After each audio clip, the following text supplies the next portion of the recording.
There's a story, whispered between servers and passed down through players who have spent too many hours mining alone, about an update that was never announced. They call it the silent update. No patch notes, no fanfare. One day, it simply appeared, changing the world in ways too subtle to notice at first, but impossible to ignore. Once you knew where to look, players began to notice strange things. Paths in forests that had never been traveled, torches already placed deep underground, though no one had ever been there. Abandoned houses at the edges of maps, built from strange wood types no known biome could produce. At first, they shrugged it off. Minecraft was full of random generation quirks, after all. But then came the signs that something was wrong. Tools vanished from chests. Livestock stared at walls for hours, refusing to move. The music disc, 11 inches, the one with broken sounds and gasping breath, would sometimes start playing with no jukebox in sight. They said if you loaded an old world after the silent update, you might find a new cave near your spawn, one you had never seen before, always hidden behind stone that had no business being there, as if the world itself was trying to patch over something it didn't want you to find.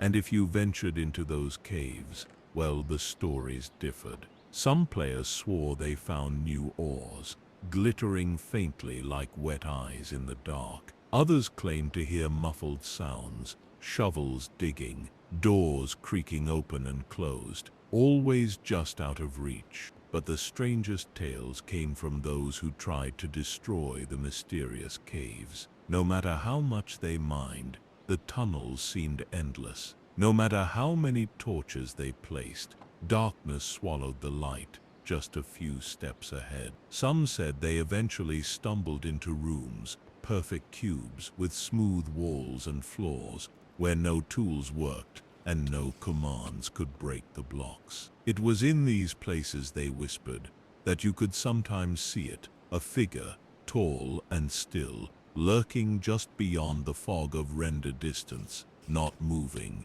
not approaching, just waiting for you to stop looking. Players who stayed too long reported the same strange error message when they finally logged off. You were not supposed to see this, but no one ever found the silent update in the official files. No mod, no data pack, nothing. Only the stories remain, spreading from player to player, growing and twisting like vines, deep into the night. Tonight we'll wander through these old tales, the ones tucked away in the forgotten corners of Minecraft worlds, where no player was ever meant to tread. Close your eyes. Listen carefully. Not everything in Minecraft was made for you to find.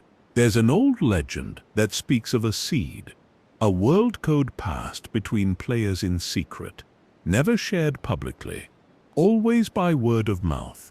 They called it the Forgotten Seed. Nobody knew who discovered it first. Some said it was generated by accident. Others believed it was handcrafted by someone who understood Minecraft's world code on a level beyond human comprehension.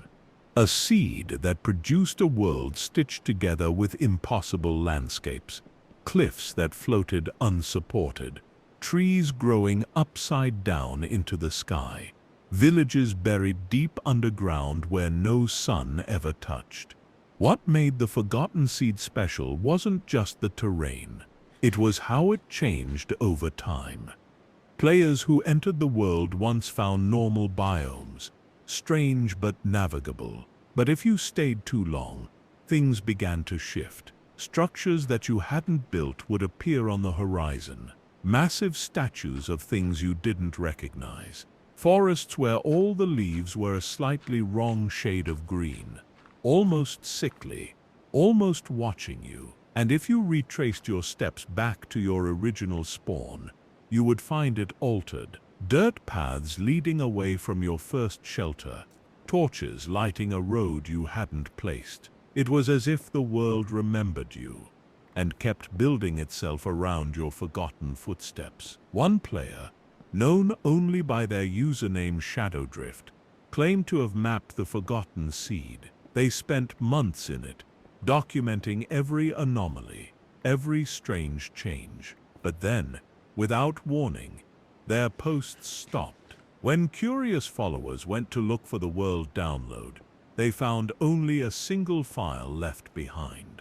A text document that read, "It knows you're looking." Since then, players who searched for the seed reported odd happenings on their own servers. Chests rearranged themselves. Bookshelves appeared with blank books inside. Some even claimed their pets.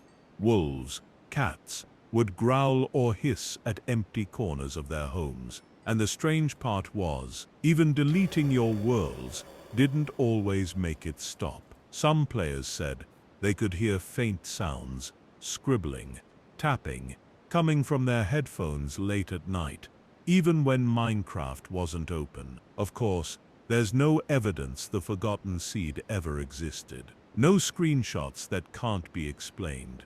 No hard proof. Just the stories passed from player to player, like whispers carried on the digital wind. But if you ever find yourself wandering in a newly generated world, and you stumble across a house you didn't build, or a trail of torches you didn't place, you might wonder, just for a moment, was this a normal world, or did you just step into something meant to be forgotten? Tonight, as we drift deeper into these quiet myths, remember, in Minecraft, the world you see isn't always the world that's really there. Every player, at some point, stumbles across a village, neatly arranged houses, fields of wheat swaying in the pixelated breeze, villagers bustling about their simple lives. But once in a while, very rarely, players report finding something different. A village where things feel wrong. They call it the Nameless Village. There's no clear sign you found it at first. Everything seems normal. The villagers move, trade, and hum like they always do. But then you start noticing the details. No name tags appear above the villagers' heads. No profession markers show. No farmers, no blacksmiths, no librarians. They're just there, and they never sleep. No matter how many nights pass, you'll never see them enter their homes, never see them lay down. Instead, they simply stand, facing outward toward the edges of the village, as if guarding something, watching for something, waiting. Players who tried interacting with the nameless villagers quickly realized they couldn't trade. Clicking on them made no sound, no familiar grunts, no offer windows. Instead, a blank box would open for a moment, then vanish. Some players swore they caught a glimpse of strange text in that flash of a window. Words not in any known language. Symbols that seemed to squirm as you looked at them. And there's always the well. At the center of the Nameless Village stands a well, like any other, but deeper, much deeper. Dropping a torch into it, you wouldn't see it land. Dropping a block would produce no sound, just endless darkness stretching downward. Some players built ladders to climb down the well. A few even succeeded, reaching the bottom after what felt like hundreds of blocks. But no one reported finding bedrock there. Instead, they spoke of vast empty caverns filled with more of the silent villagers, all standing still in the dark, facing outward. And in the center of that cavern, a door. Just a simple oak door, freestanding, leading nowhere. No one knows what happens if you open the door. Most players who made it that far said they logged off immediately, too unsettled to continue. A few claimed they opened it and found themselves staring into another village, identical to the first. A loop, a trap. Players who logged off inside the Nameless Village sometimes found their worlds corrupted when they returned. Chests emptied, structures warped. Even stranger, sometimes the default villager noises played quietly in the background of their game menus, echoing faintly like a memory half remembered. The nameless village doesn't appear on seeds lists. It can't be summoned with commands. It seems to exist in the spaces between generated worlds, slipping in by accident or design. No one knows. But players agree on one thing. If you ever find a village where no one sleeps, no one trades, and the villagers never look you in the eye, leave before the door finds you. Far beyond the biomes we know, past frozen oceans and jagged mountains, through endless deserts and forests where no saplings grow, players speak of a place called the Wastes, a biome that doesn't exist on any map, a place no seed should generate. The Wastes aren't listed in the game code. No updates mention them, and yet sometimes players exploring far, far from spawn, so far that chunks begin to stutter, and the sun seems stuck in the sky, find themselves there. The landscape is endless, dead grass stretching in every direction, cracked stone poking through like bones, and a sky permanently tinged with an odd yellow-gray light. There are no animals, no monsters, no sounds, except for the faint crunch of your own footsteps. And somewhere in that vast emptiness, they say, the Watcher waits. The first signs are subtle. A shadow flickering at the edge of rendered distance.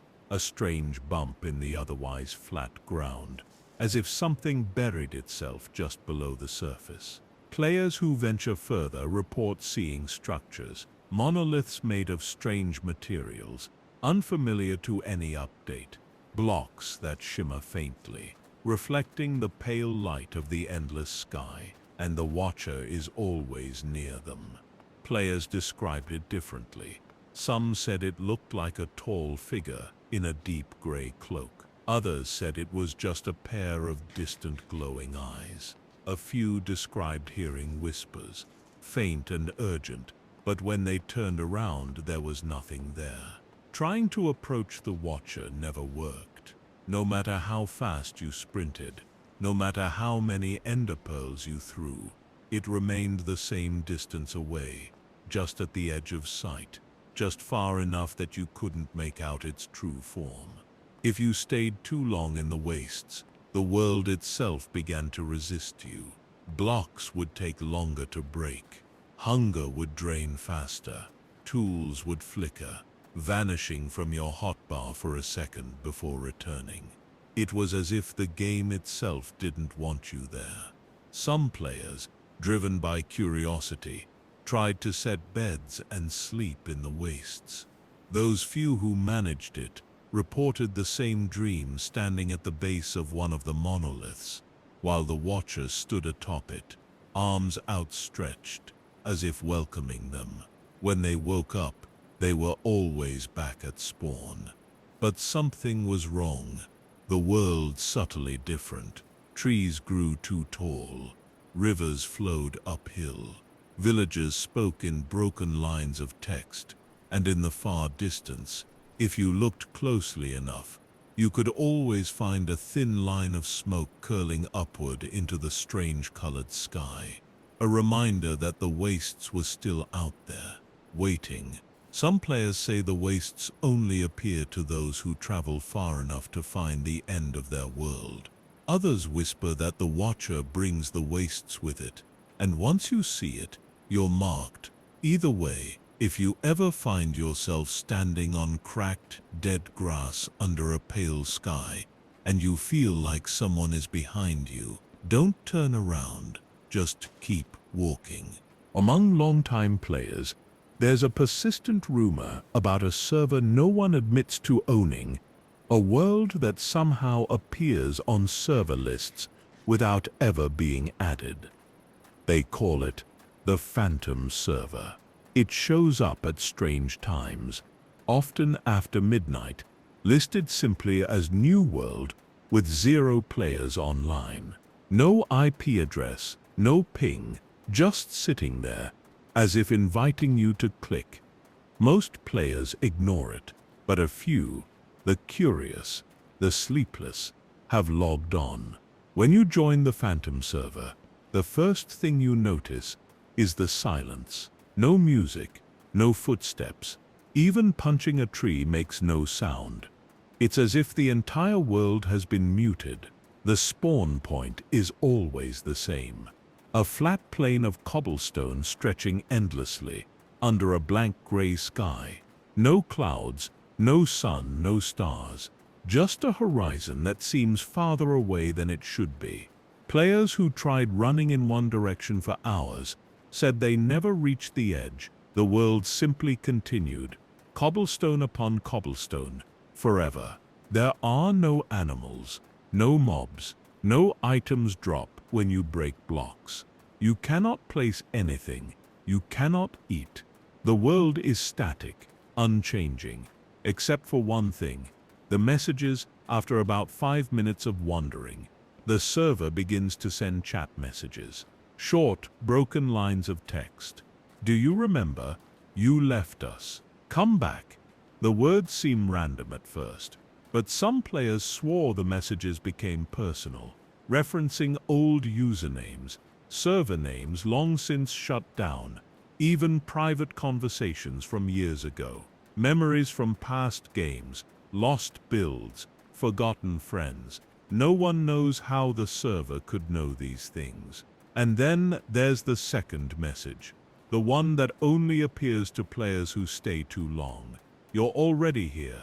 At that point, most players report losing connection. Not kicked, not banned, just dropped, as if the server no longer needed them. Those who tried to rejoin often found their server lists wiped clean. Others said new worlds they generated afterward contained glitches, chunks missing, signs with blank text, doors leading into black voids. A few unlucky ones claimed that when they loaded into their single-player worlds, they spawned on endless plains of cobblestone under a gray sky. The Phantom server, it seems, doesn't always let you go once you've seen it. Was it a bug? A rogue AI? A collective dream of tired minds wandering too deep into the digital night? No one knows. But next time you scroll through your server list and see a new world you don't remember adding, ask yourself, do you really want to click? There's a tale among ancient players, the ones who've seen every biome, beaten every boss, and built cities reaching into the clouds, about a phenomenon called the last light. It happens only once in a player's lifetime. They say, maybe even less.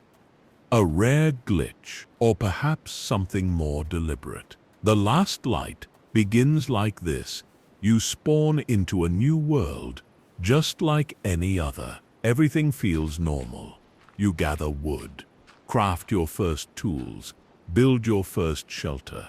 But as night falls, something is different. The sunset seems slower. The orange and purple hues stretching across the blocky sky linger longer than they should, as if time itself has caught its breath. Players report that during this slow sunset, the air feels heavier, more real, the colors richer, the shadows deeper. Animals stop moving. Even hostile mobs hesitate at the edge of the coming dark, standing frozen. And then, as the final sliver of sun sinks below the horizon, a single beam of light remains, not fading, not moving, just hanging there. A glowing column rising from the land into the heavens, like a beacon. Drawn by curiosity, players approach. The beam doesn't emit heat or noise. It doesn't affect blocks nearby. But it pulls at you, not physically, but mentally, a feeling that you're meant to follow it. Those who reach the base of the beam find something different every time. A door, a portal frame, a stairway spiraling downward into the earth. Always something out of place, something that doesn't belong to the natural world. Entering it always leads somewhere strange. Some players found themselves walking endless hallways lined with unbreakable blocks. Others wandered dreamlike forests where the leaves whispered in languages they didn't know. A few claimed to have reached an endless sea where small islands floated in midair, like forgotten thoughts. But the most consistent part of the myth is this: no player ever finds the last light twice. Worlds where it appeared would later behave strangely. Sudden thunderstorms without clouds, villages populated by silent golems with cracked textures, entire biomes duplicated side by side like a reflection in a broken mirror, and the players themselves changed too. Some reported strange skins replacing their own, blank-eyed versions of themselves standing in their houses. Others said when they looked into a mirror in real life, even just in passing, they thought they saw the glowing beam reflected there, just for a second behind them. No screenshots survive of the last light. Players say the phenomenon refuses to be recorded. Footage glitches, screenshots come out pure black, chat logs erase themselves. Maybe it's just a bug, a once-in-a-million collision of random code. Or maybe the last light isn't part of Minecraft at all. Maybe it's something that was always there, waiting for the right player to find it and follow. Deep underground, far below the lowest caves, beneath even the ancient cities and bedrock, there's said to be another layer, one not generated, but grown. Players call it the echo mines. You won't find them by digging straight down. You have to be pulled there, usually by accident. Stories say it happens when mining for too long without returning to the surface, when you lose track of time, when the light from your last torch fades and you're left alone with the deep, hollow sounds of the earth. At first, it's subtle. The walls seem to press closer. The tunnels stretch longer. Your footsteps sound heavier, as if the stone itself is listening. Then you hear it, an echo, not your own. Some players describe the sound as whispers, others as footsteps, muffled, cautious, mirroring your own. If you turn quickly, there's nothing there but empty stone. And if you keep going, following the echoes, eventually you'll find the entrance. It doesn't look like much, just a crack in the rock, darker than the surrounding stone. But once you slip through, you'll notice the change instantly. The stone glistens slightly, almost like wet obsidian. The air hums faintly, vibrating against your armor, and the mines go on forever.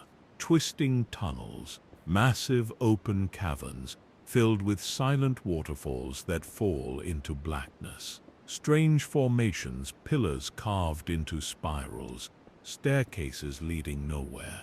Minecarts half submerged in crystallized rock.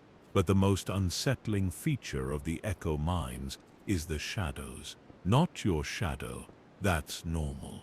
It's the extra ones, flickering just at the edges of torchlight, moving when nothing else does. Sometimes they appear in the shape of another player, sometimes like twisted versions of familiar mobs. A spider with too many legs, a creeper that never stops hissing, and always, the echoes follow. Some players tried marking their paths to find a way back, placing blocks, torches, even using maps. It never worked. The mines shifted behind them. Hallways collapsed silently. New ones opened where dead ends had been. Others tried logging out and back in, hoping to reset their location. They found themselves back in their base, but the echoes had followed them. Soft footsteps in the attic, chests opening and closing when no one was nearby, flickers of movement in darkened corners.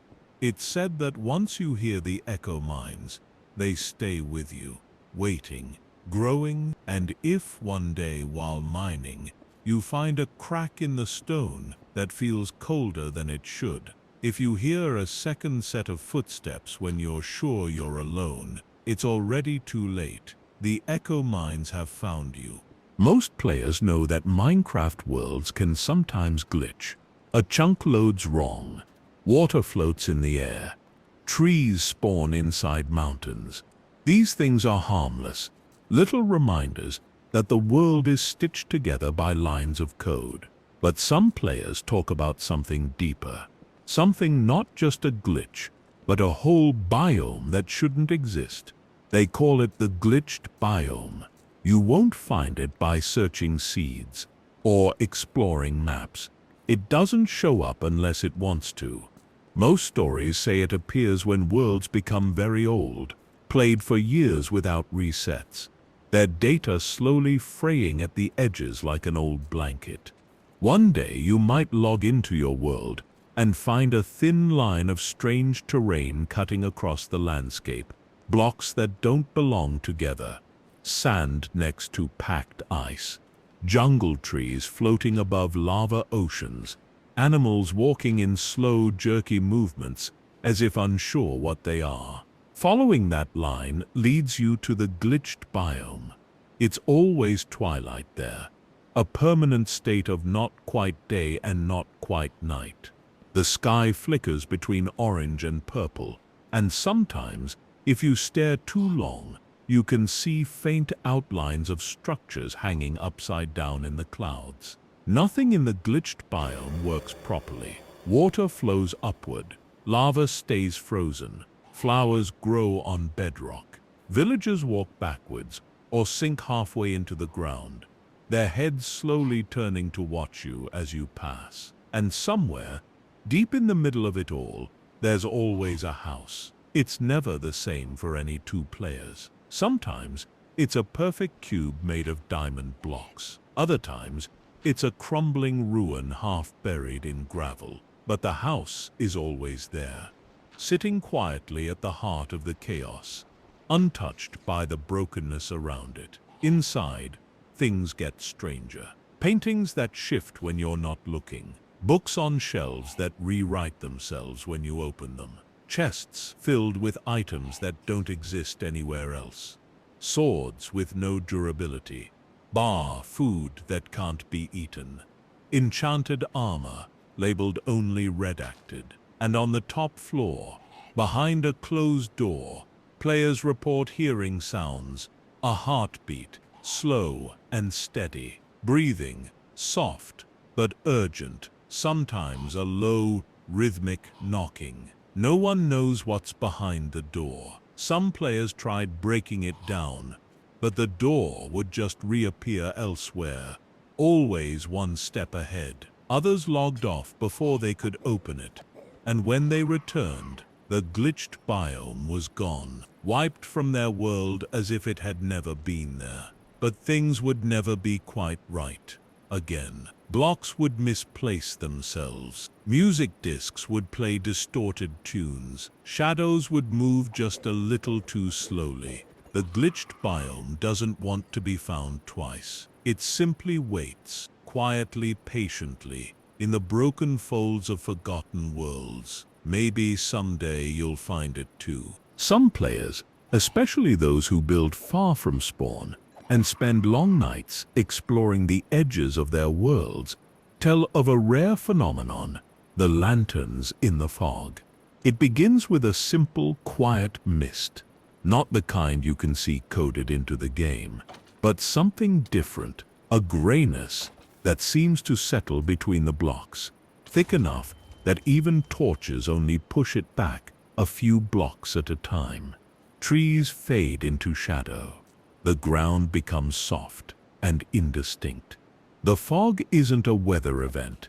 It doesn't show on maps. It comes and goes as it pleases, rolling in during nights when the moon is unusually large and red on the horizon. And then come the lanterns. At first you might see only one, a faint glow, swinging gently in the mist. It's easy to mistake it for a villager wandering with a torch, or maybe the light of your own base calling you home. But as you approach, more appear, soft golden lights swaying from unseen posts. They form a trail. Many players feel an overwhelming urge to follow the lights. It feels safe, somehow comforting, as if the fog itself is herding you along. The lanterns guide you through the thick mist, weaving between trees, across rivers, over hills. But those who follow the trail too far quickly realize something chilling.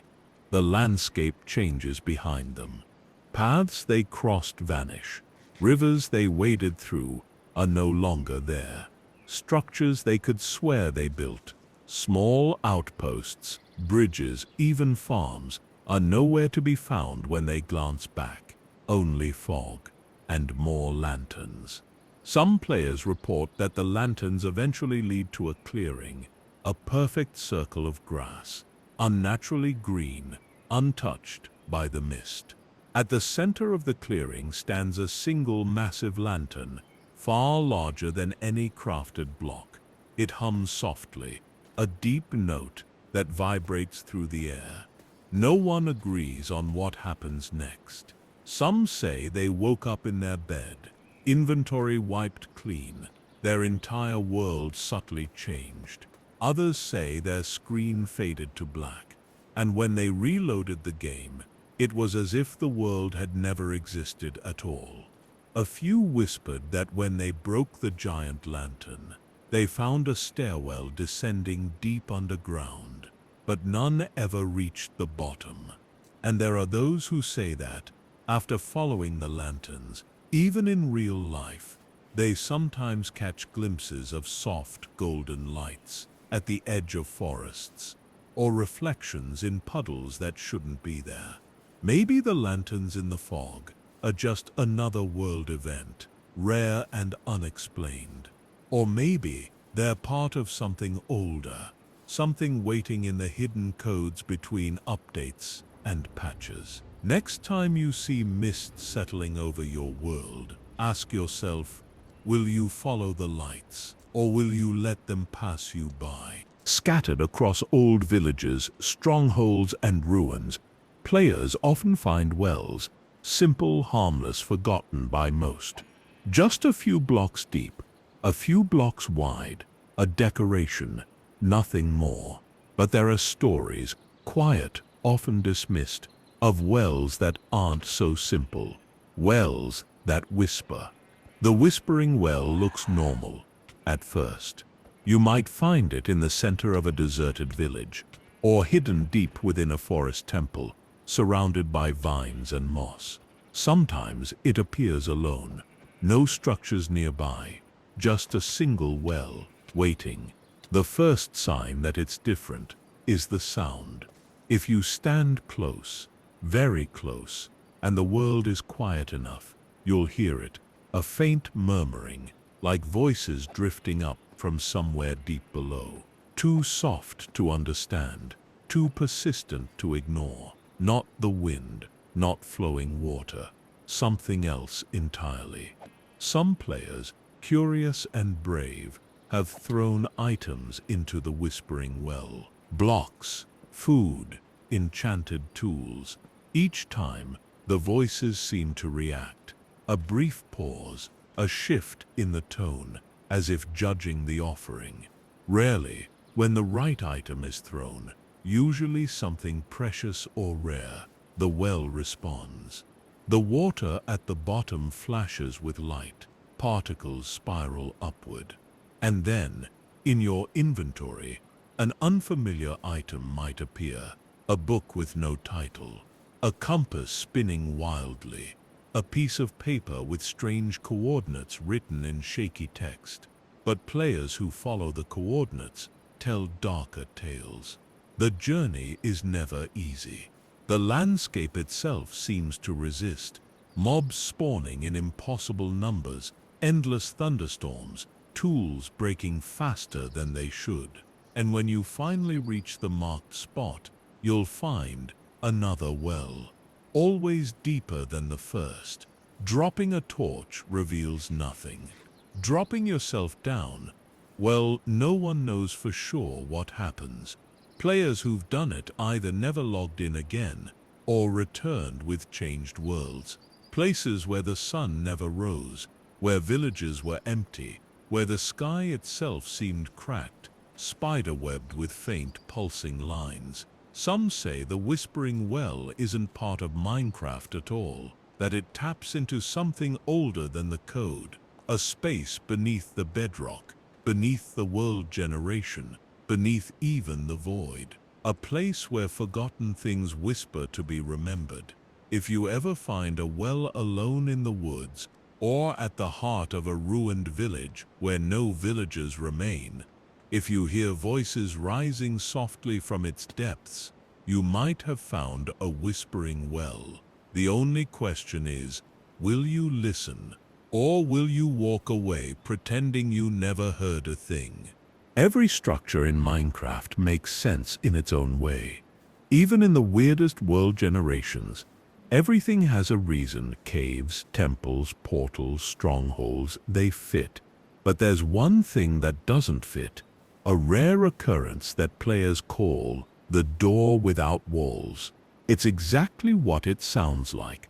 A door standing alone in the world, with no frame, no room, no building around it. Just a single wooden door, placed neatly upright on grass, sand, stone, wherever it wants to be. Most players who find it assume it's a glitch, a fragment of an abandoned structure.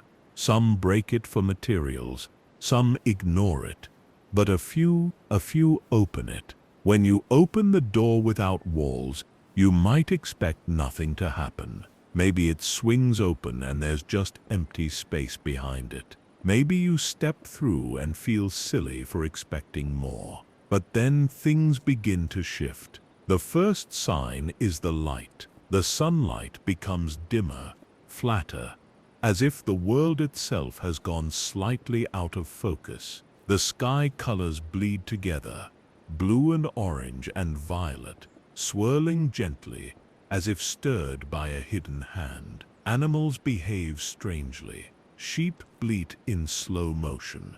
Pigs freeze and stare at nothing. Wolves, even tamed ones, sit facing away from you, watching the distance, and the world behind you is not the same. Players who tried walking back through the door found that it was gone. No matter how far they walked, the terrain stretched on endlessly. Forests looping into deserts, deserts blending into oceans, oceans dripping into the sky like melted wax. Some tried logging out and back in. They woke up near their original spawn point. But things were subtly wrong. Random blocks missing from buildings, signs rewritten in gibberish, names of pets and villagers reversed, or missing letters. Others spoke of more haunting changes. Worlds where no mobs spawned anymore. Worlds where day never ended. A sun frozen halfway across the sky, casting long permanent shadows. Worlds where their reflection, glimpsed in water or glass, didn't quite move when they did, and always somewhere far away. Players could sometimes see another door without walls, swinging gently open and shut in an invisible breeze, waiting. There's no known fix if you cross through. No commands bring the world back to normal. It's said that once you open the door without walls, you're no longer in your world. Not fully. You're wandering through a memory of it. A version meant for someone else. A version that's watching you back. So if you ever find yourself alone in a field, and you stumble across a door where no door should be, ask yourself, is this really my world anymore? Or have I already stepped through without even knowing? Clocks in Minecraft are simple things. A circle of gold, a splash of redstone dust, a tool to tell you whether it's day or night when you're deep underground. Reliable, predictable. But there's an old myth about a clock that doesn't behave the way it should. Players call it the broken clock. It looks normal at first, maybe found in a dungeon chest, crafted by accident, or even given by a wandering trader who appeared without a sound. The broken clock ticks like any other, its little hand spinning slowly around its face. But after a while, players notice something strange. The hand doesn't match the day-night cycle. Sometimes it spins wildly, completing full rotations in seconds. Other times it crawls, barely moving even as the sun rises and sets above you. And sometimes it points at nothing at all. Players who kept the broken clock in their inventory reported strange occurrences, time behaving incorrectly, night falling just minutes after sunrise, the moon hanging in the sky for days on end, shadows growing longer, darker, stretching farther across the land. Some noticed other, smaller things too. Crops refusing to grow, villagers gathering in silent circles, water in wells rippling even without wind, and always the broken clock continued ticking, soft, steady, unnerving. It's said that if you watch the clock closely at midnight, real midnight, not in-game, and if the second hand ever stops moving, you must act quickly. You have to bury the clock deep underground, as far from your base as possible. If you don't, the changes become permanent.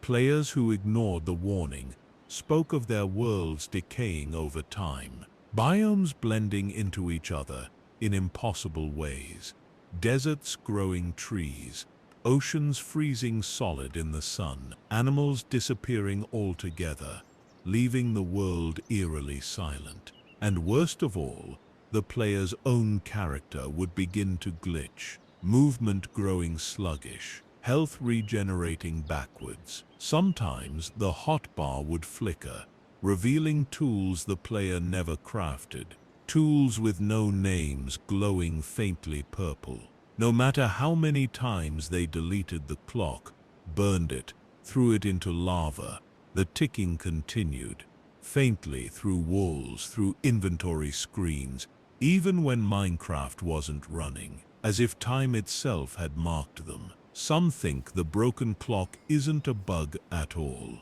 but a relic, a leftover piece of a forgotten test world, an abandoned experiment in time mechanics the developers buried and never spoke about. Others believe it's not part of the game at all. If you ever craft a clock and notice it behaving strangely, if it ticks just a little too loudly in your inventory, ask yourself, is time really passing the way you think it is? Or has it already run out?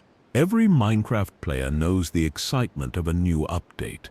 New blocks, new mobs, new mechanics. A breath of fresh life into familiar worlds. But there are hushed rumors about an update that was never announced, never listed, and never officially released. They call it the Forgotten Update. It doesn't show up in version history. You won't find it on changelogs or patch notes. It slips into certain worlds like a ghost, a soft rewriting of the game when no one is paying attention. Players first notice small things, a new flower blooming in fields they visited 100 times, caves generating with unnatural symmetry, as if shaped by a careful hand, particles drifting from blocks that shouldn't emit anything at all. Then bigger changes begin. Crafting tables offer unfamiliar recipes. Portals activate without flint and steel, triggered instead by standing quietly nearby. Villagers speak in longer, stranger sounds, not quite words, but almost, and the world itself begins to rewrite. Forests rearrange their trees into spiral patterns overnight. Rivers dry up and expose staircases leading downward, winding and endless. Entire chunks vanish, replaced by flat plains of obsidian or polished blackstone. When players try to leave, teleporting, flying with elytra, even closing and reopening the game, they find their world subtly changed again. Biomes misnamed, coordinates looping, mobs glancing at the player with unsettling precision, almost recognition.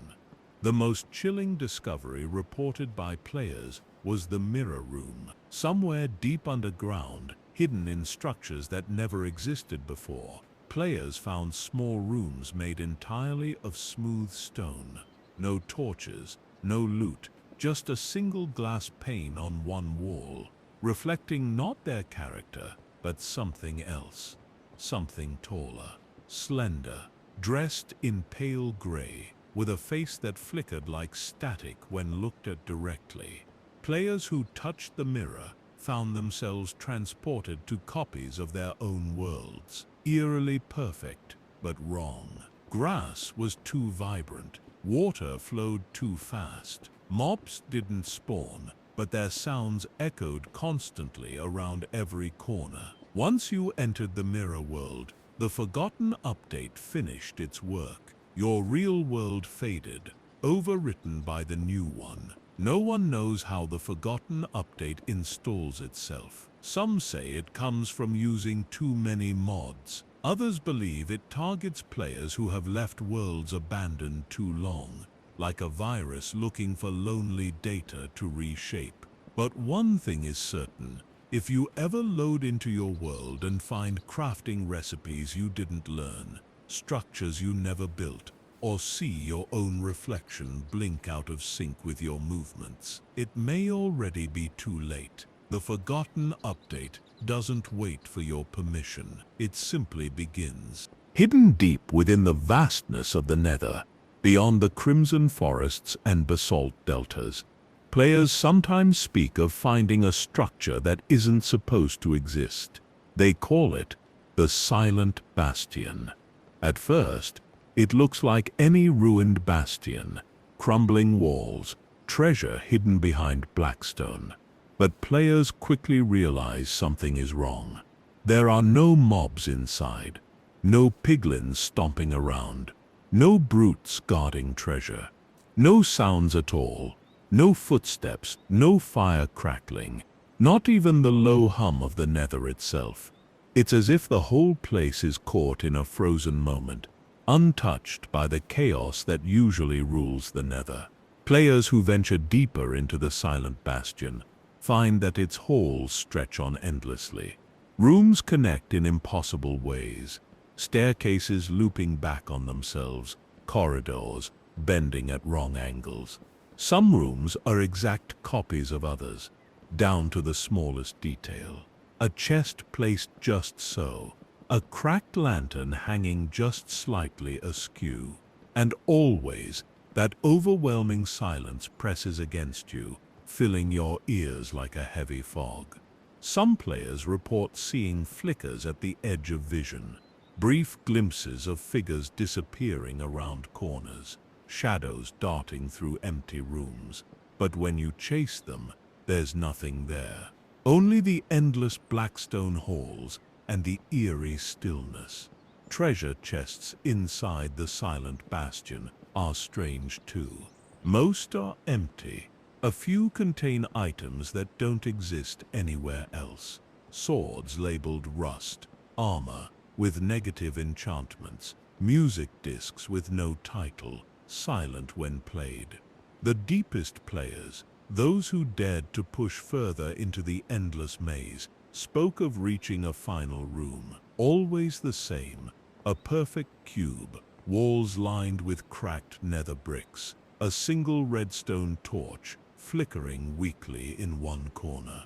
At the center of the room sits an ancient lectern, and on that lectern, an old tattered book titled Only Silence. Players who open the book say the text inside is unreadable, shifting symbols and broken letters that hurt to look at. Some claim that reading even a single page caused their game to freeze, crash, or even corrupt their save file entirely. Those who managed to quit the game found their title screens changed, the background slightly darker, the music replaced with a low thrumming hum. And the next time they entered the Nether in any world, even brand new ones, they said they could sometimes see a bastion in the distance, much larger than normal, half buried in the netherrack, waiting. Once you find the silent bastion, they say, it finds you back. So if you're exploring deep in the nether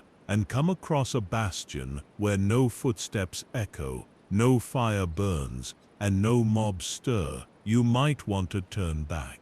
Because in the silent bastion, even the light doesn't dare to make a sound. Beneath the rolling hills and sunlit forests, players have always found caves, twisting tunnels, glittering minerals, dark pockets filled with bats and monsters. But there's one cave unlike any other, hidden where few dare to dig. The players who find it call it the Singing Cave. It begins with a sound, soft, nearly inaudible at first. A hum that seems to come from the stone itself.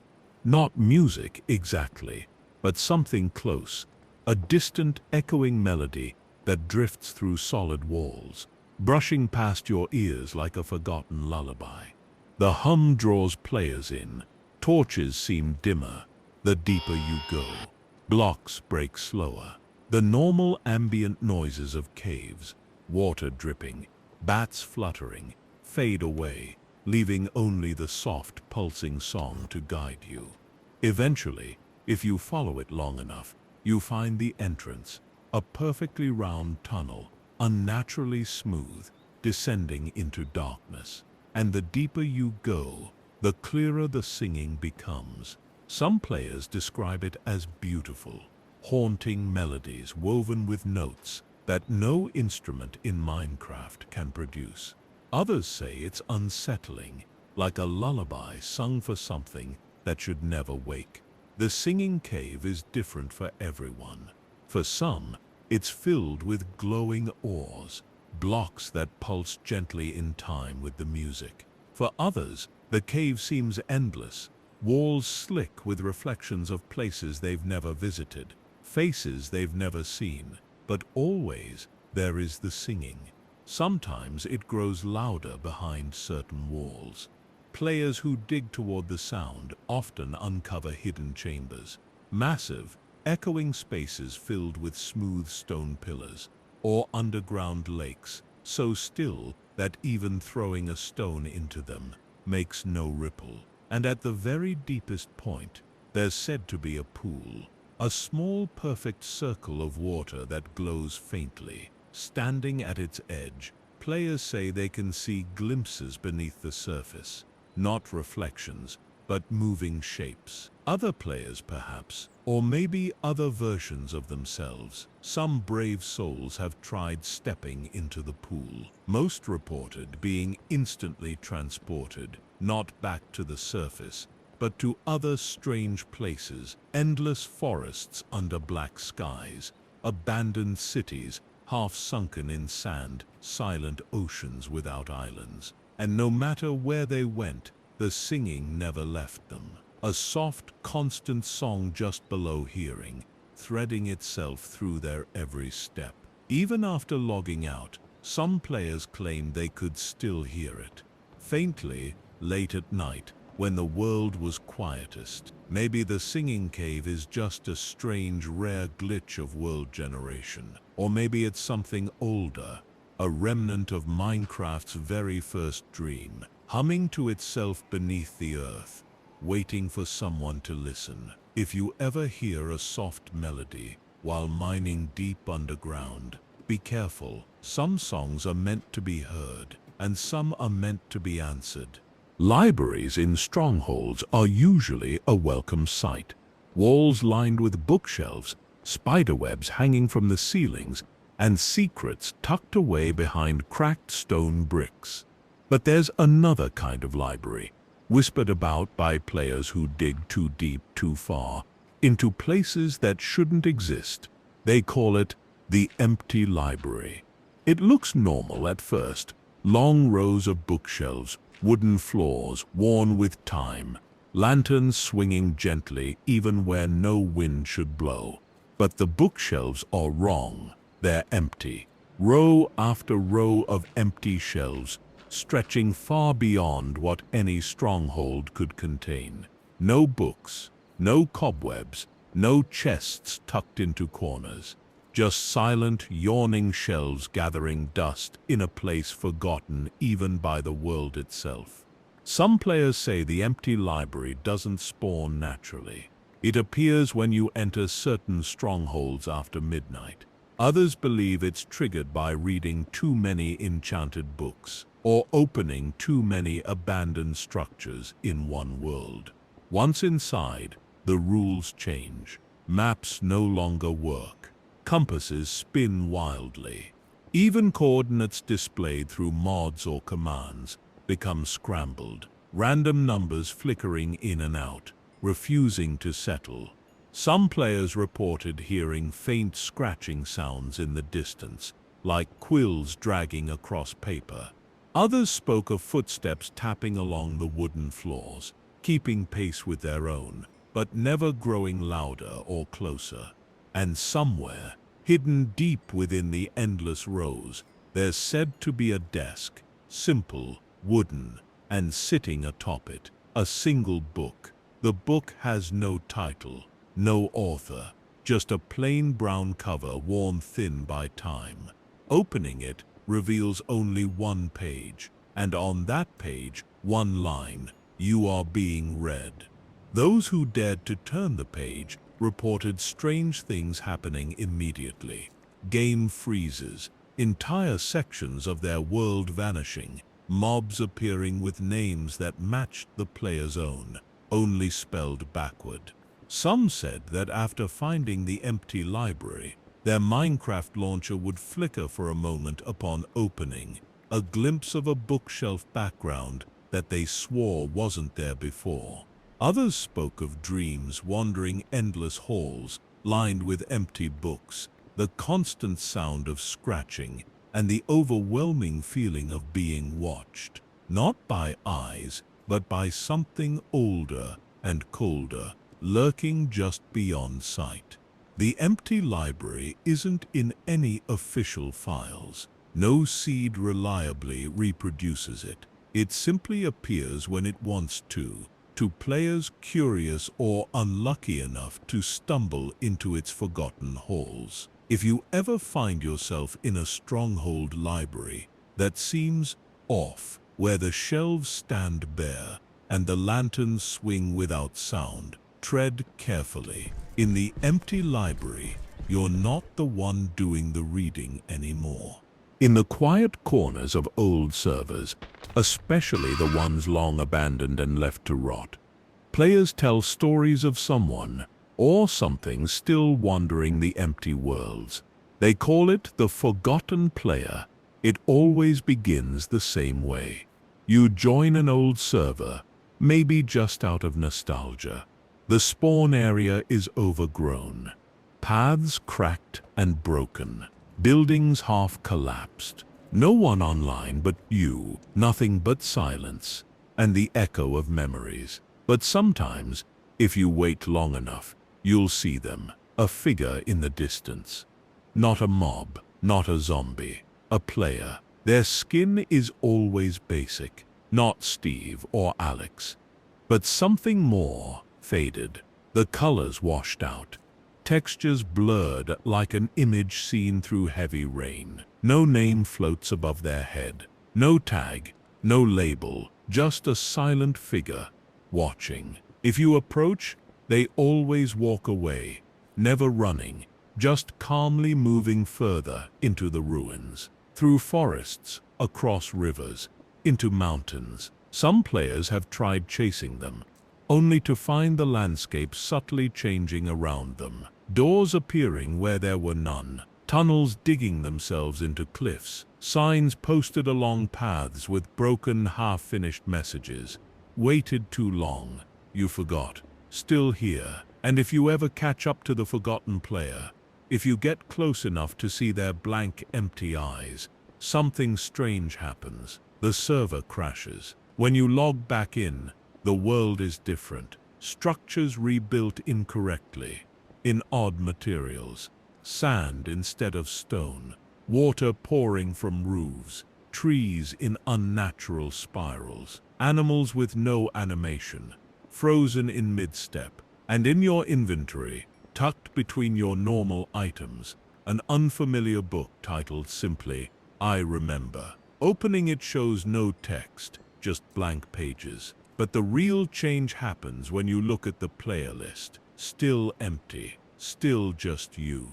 Except sometimes, if you look quickly enough, you'll see a flicker of a name, too fast to read. Always gone the next second. The forgotten player doesn't grief your world, doesn't attack, doesn't speak. They simply exist. A silent reminder that not everything or everyone is cleaned away when a server dies. Some memories stay behind. So if you ever join an old world and think you see movement in the fog, if you spot a faded figure standing among the ruins, maybe leave them be. Some players aren't meant to be remembered, and some refuse to be forgotten.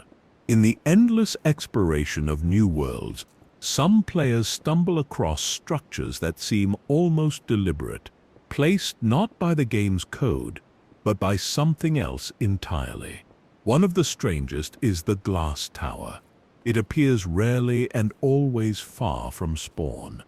Beyond forests, over frozen oceans, across endless deserts, a lone spire made entirely of glass blocks, stretching impossibly high into the sky.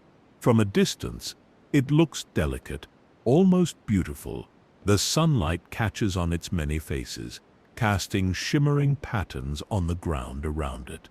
But as you approach, an unnatural stillness settles over the world. No mobs spawn near the tower.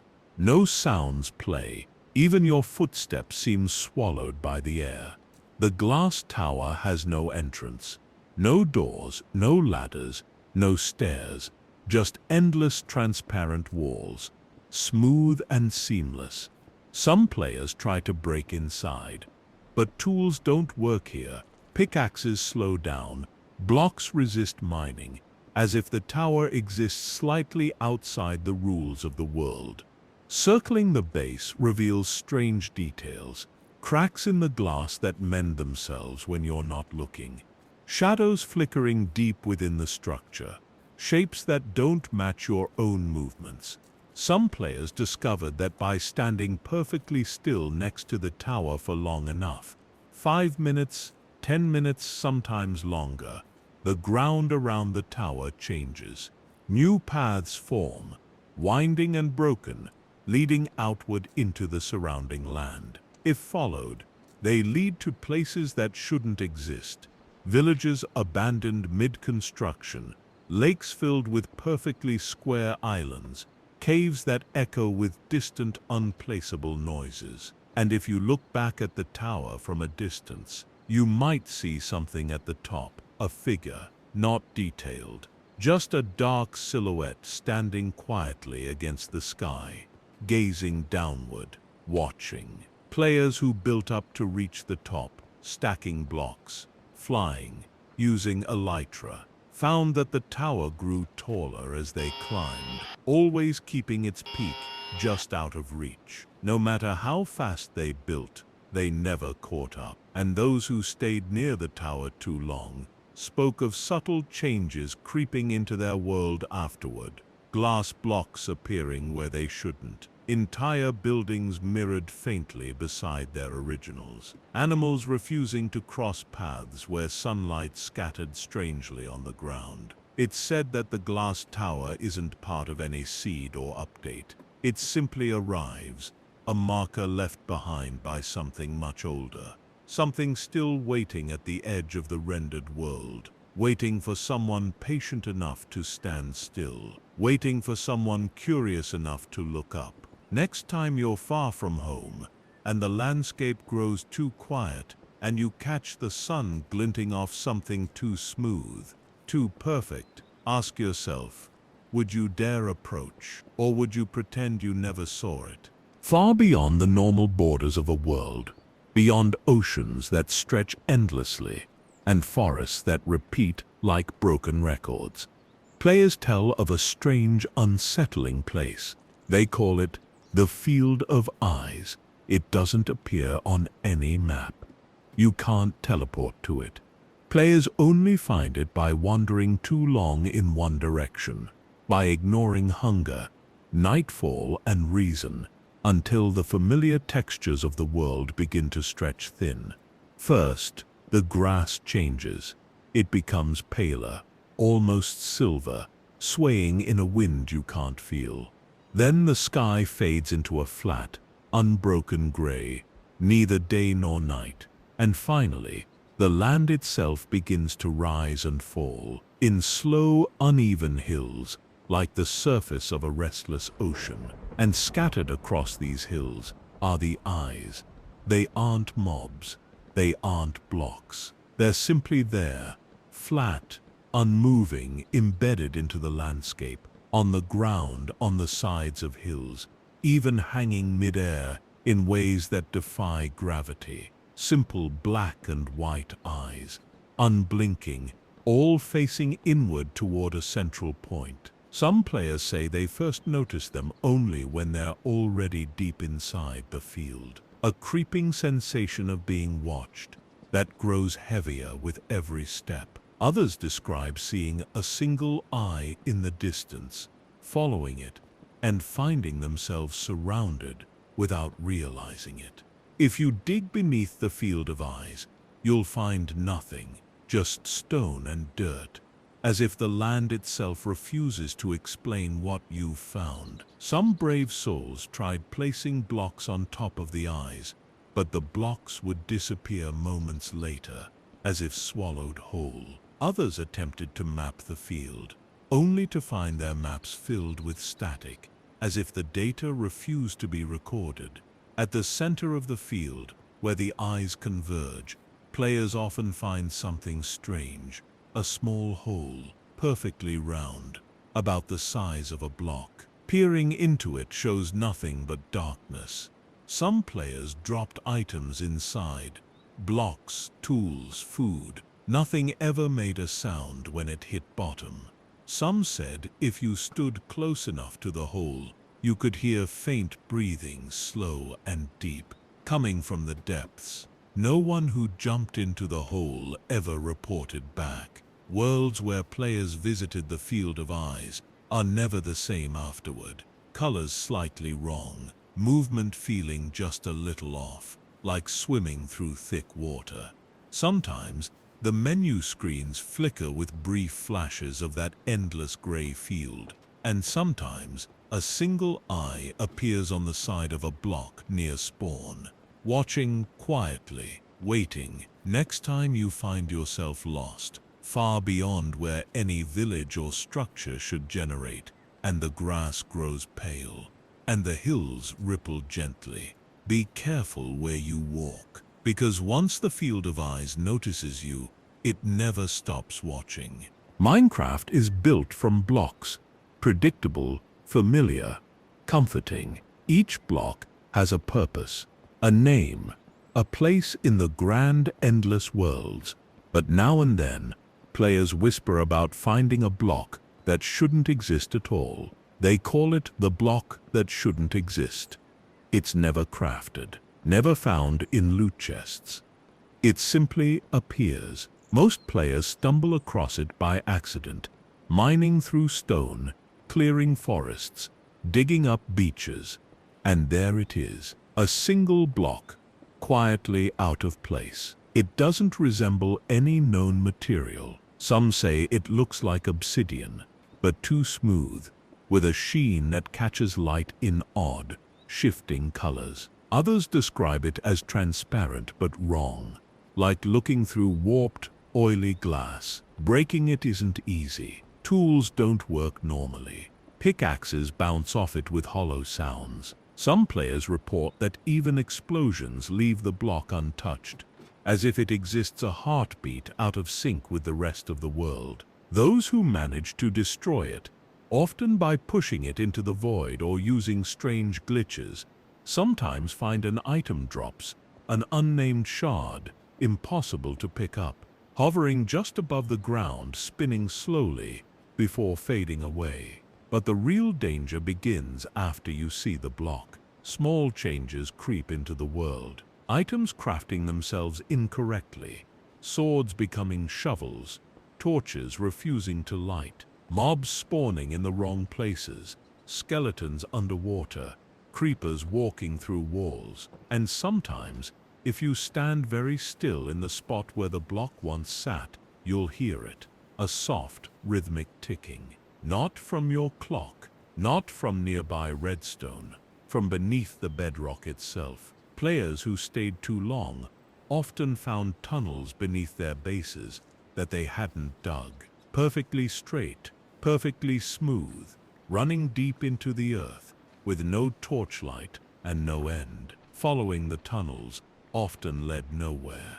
But sometimes players reported seeing faint shapes in the distance, flickering silhouettes of giant unmoving structures, half-formed and half-erased by the world's natural code. Things not meant to be seen.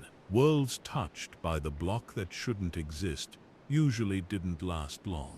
Corruption set in quickly, textures breaking, skyboxes flickering, servers crashing without warning. And yet, even after deletion, some players claim they still saw glimpses of it, in menu screens, in new worlds, even in the corner of their vision during loading screens, as if once you found it, it never quite let you go. Next time you dig and find a block that doesn't match any texture you know, one that feels wrong just by being there, think carefully. Some blocks are meant to be placed, others are meant to be left buried forever.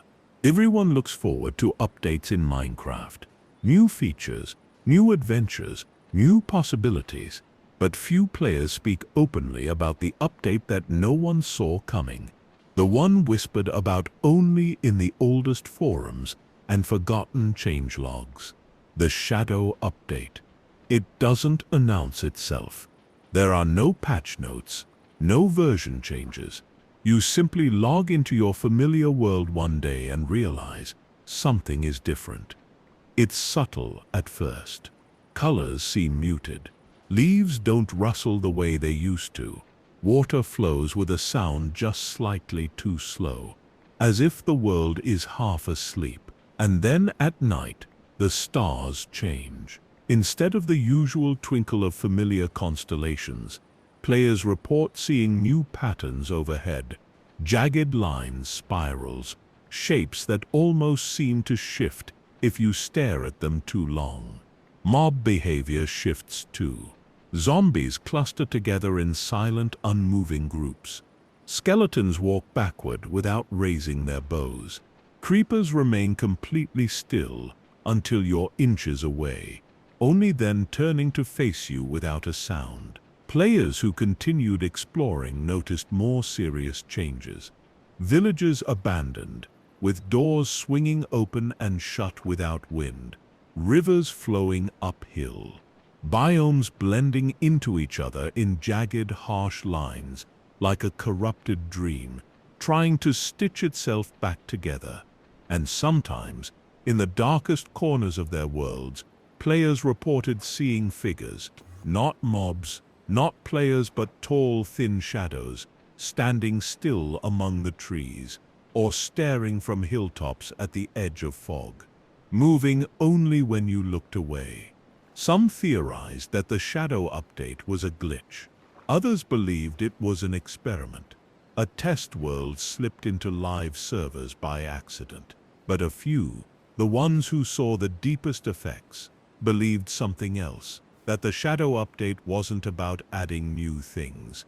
It was about waking something old. Those who stayed too long in worlds affected by the Shadow Update eventually found strange items hidden in their chests. Blank maps that filled themselves in without exploration.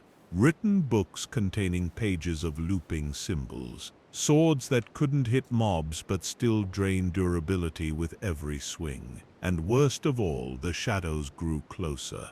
Day by day, update by update, until finally the player's screen faded to black during gameplay. Not crashing, not freezing, just fading, leaving them staring at an empty void. And when they reopened their world, It was always the same, spawned in an endless field of black stone. No sun, no mobs, no escape. If you ever notice the stars shifting strangely above your head, if water starts flowing against gravity, if your villagers look at you just a second too long without blinking, you might already be playing in a version you never downloaded, a version still updating itself from the shadows. Sometimes, deep underground, past the deep slate layers and lava pools, players have reported finding something strange carved into the walls.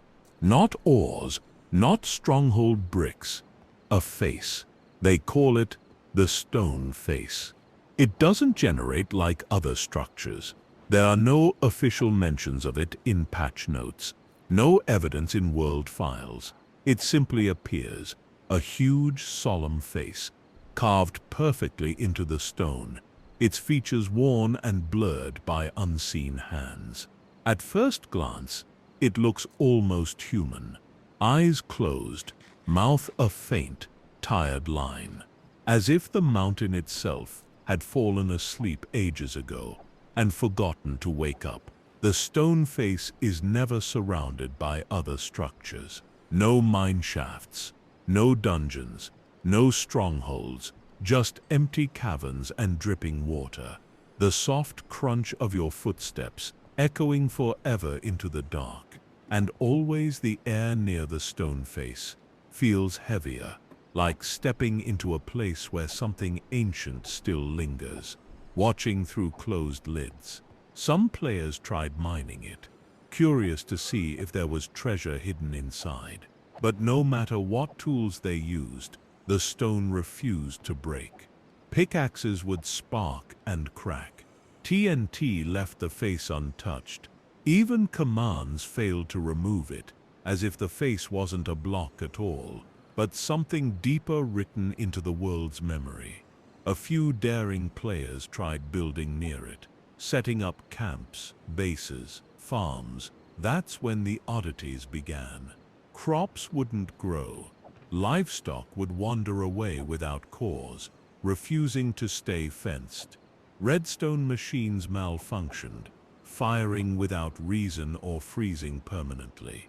And always, when players returned to the face after days or weeks of play, it seemed slightly different. A crease deeper, a frown forming, an eye half open. Some players said they woke up after sleeping in beds placed too close to the stone face, only to find themselves underground, unable to move, staring into the open, hollow eyes of the mountain. Others claim that their entire world began to crumble afterward, chunks refusing to load, whole biomes missing, weather stuck in endless gray rain. A few brave souls theorized the stone face was a remnant of a forgotten world generation experiment, something buried after being deemed too unsettling. But older players, the ones who remember strange glitches from Minecraft's earliest versions, whisper something else, that the stone face isn't a bug. It's a guardian, or a prisoner, or something worse. And every time a player finds it, chiseling away at the stone with curious eyes and careless hands, it stirs just a little closer to waking. Next time you're deep underground and notice the walls seem just a little too smooth, the shapes a little too deliberate, step carefully. Not all things buried want to stay asleep. Somewhere hidden between forgotten valleys and ancient forests, there's a place players only stumble upon by accident. A place of unnatural beauty and eerie quiet. They call it the Silent Garden. It's said to appear at sunset, when the light turns gold and the world softens around the edges. A narrow path winds through dense woods, leading to a clearing so perfectly circular, it feels almost deliberate. Inside, flowers bloom in impossible arrangements. Rows of lilacs, roses, and peonies weave patterns across the grass. Spirals, stars, symbols, no player can quite understand. The grass is greener here, the air heavier, almost humming with a slow, pulsing rhythm. But the most striking thing is the silence. No birds, no mobs, no footsteps. Even your own actions, walking, jumping, breaking blocks, make no sound inside the garden. It's as if the world itself holds its breath when you step into that place. Some players tried picking the flowers. They found they couldn't. Tools bounced harmlessly off the stems. Hands passed through them like mist. You can walk through the garden, admire its endless shifting beauty, but you cannot change it. Others spoke of benches scattered through the clearing, simple stone slabs, often facing nothing in particular. Sitting on them seems to pass time strangely. The sun freezes or speeds across the sky. Rain begins and stops in moments. And sometimes, while sitting, players catch fleeting glimpses at the edges of the garden. Figures made of light. Outlines of things that might have once been players. Moving slowly between the flowers, vanishing if you try to focus on them. It's said that if you stay long enough in the silent garden, the world forgets you were ever somewhere else. Bases vanish. Maps lose their marks. Spawn points reset to the edge of the garden without warning. And if you walk too far into the garden's center, if you push through the densest blooms, you'll find a small pond, clear as glass, still as air, with your reflection floating on its surface. But wrong. Your skin, just slightly different. Your armor, missing details. Your face, smiling when you're not. Players who stepped into the pond spoke of waking up somewhere else. A new world, still Minecraft, but with subtle, unsettling differences. Biomes merging, mobs moving in eerie, synchronized patterns. Some say the silent garden isn't a glitch, it's a crossroads. A quiet invitation to leave behind the familiar and drift into something older, quieter, and stranger. Next time you find yourself wandering at sunset and you see a golden path leading into the trees, think carefully. Some gardens are meant to be visited. Others are meant to be left untouched. In dense forests where the canopies grow thick and the light barely touches the ground, some players speak of finding a strange trail, not made by players nor by villagers.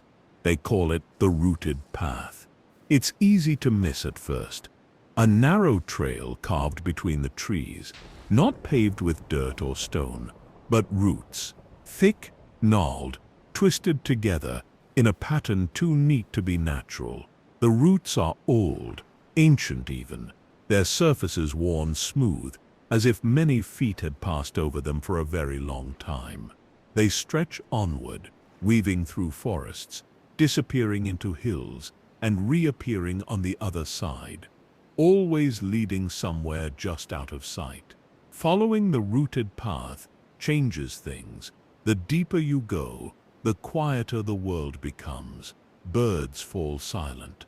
Mobs stay away. Even the familiar music of Minecraft fades, replaced by a soft, rhythmic pulsing, like a heartbeat, slow and steady, deep underground. And the trees begin to change too. Their trunks widen, their leaves darken, and sometimes players notice shapes, almost faces, in the bark, smiling, frowning, watching. Occasionally along the path, there are clearings, small, perfect circles, where the roots knot together into mounds. Some players report finding strange items in these spots. Music discs with unreadable names, saplings that glow faintly in the dark, flowers that flicker in and out of existence. But the path doesn't let you turn back easily. If you try to leave, stepping off the roots into the regular forest, you find yourself looping back to the trail moments later. No matter how far you run, how high you climb, the rooted path will always be underfoot again before long. Some players claimed they followed the path all the way to its end. There, deep beneath the darkest trees, they found a single door made of ancient gnarled wood, set into a cliffside or hidden within the roots themselves. No handles, no hinges, just a door pulsing softly in time with the earth's slow heartbeat, and those brave enough to touch it. Some disappeared entirely from their worlds, their servers reporting only vague error messages. Connection lost, no return. Others awoke back at their spawn points, with blank inventories, no memory of how they got there, and forests around them that never quite looked right again. The rooted path isn't part of any biome. It doesn't show up in creative mode or world editors. It's simply there, for those who wander too deeply, and for those willing to listen to the ancient pulse of something far older than any code. Next time you're deep in a forest, and you find a trail of twisted roots winding away into the shadows, ask yourself, are you walking on the path, or is the path walking you? Most players know that if you climb high enough in Minecraft, to the tops of mountains, or build sky bridges reaching into the clouds, you eventually brush against the world's invisible ceiling. But there's an old myth among veteran players. If you go high enough in just the right world, at just the right time, you'll find something else. They call it the sky mirror. It doesn't appear easily. You have to climb beyond even the build limit, using glitches, exploits, or strange world seeds. And when you get high enough, higher than should be possible, you find it. A sheet of shimmering silver-blue material stretched endlessly across the sky. The sky mirror. From a distance, it looks like the surface of water, but not liquid. More like frozen air, rippling faintly, as if breathing. When you stand on it, your footsteps make no sound. Your shadows fade. Tools refuse to break the surface. Ender pearls vanish mid-flight. Even elytra wings, powerful enough to cut across worlds, stall and flutter uselessly here. And when you look down into it, you see yourself. But not quite. The reflection moves slightly slower, slightly wrong. The way it blinks, the way it shifts its weight, it's you, but off by half a second, like a memory struggling to keep up. Some players reported seeing more than themselves reflected. Whole landscapes mirrored perfectly, oceans floating upside down, forests hanging from the heavens, strange mobs roaming backward through reversed terrain. And if you stared too long, the mirror changed. The world in the reflection began to move differently than the one you stood in. Rivers flowing uphill, grass growing in sudden bursts, the sun turning backward across the sky, and sometimes the reflection would blink, the whole mirrored world flickering once.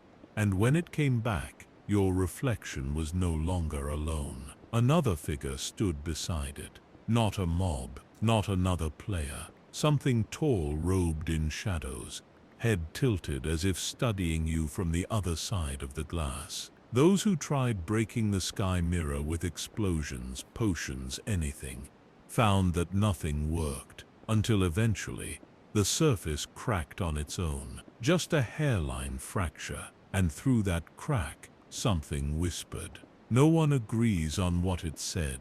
Some heard music. Some heard their own name. A few heard words in a language they didn't recognize, but which chilled them all the same. After encountering the sky mirror, players reported strange glitches back in their normal worlds. Clouds moving too fast, days flickering into nights without warning, reflections in water rippling when nothing had touched them. The sky mirror doesn't appear for everyone, only for those who climb too high. who dare to touch the limits of a world not meant to be broken. Next time you look up at Minecraft's endless sky and wonder what's just beyond the blue, maybe you should stop wondering. Some ceilings are there for a reason. Bells in Minecraft are simple things, cheerful, practical, placed in village centers to warn of danger or call villagers home. But in rare, quiet corners of abandoned villages, some players have found a bell that doesn't ring like the others. They call it the Forgotten Bell.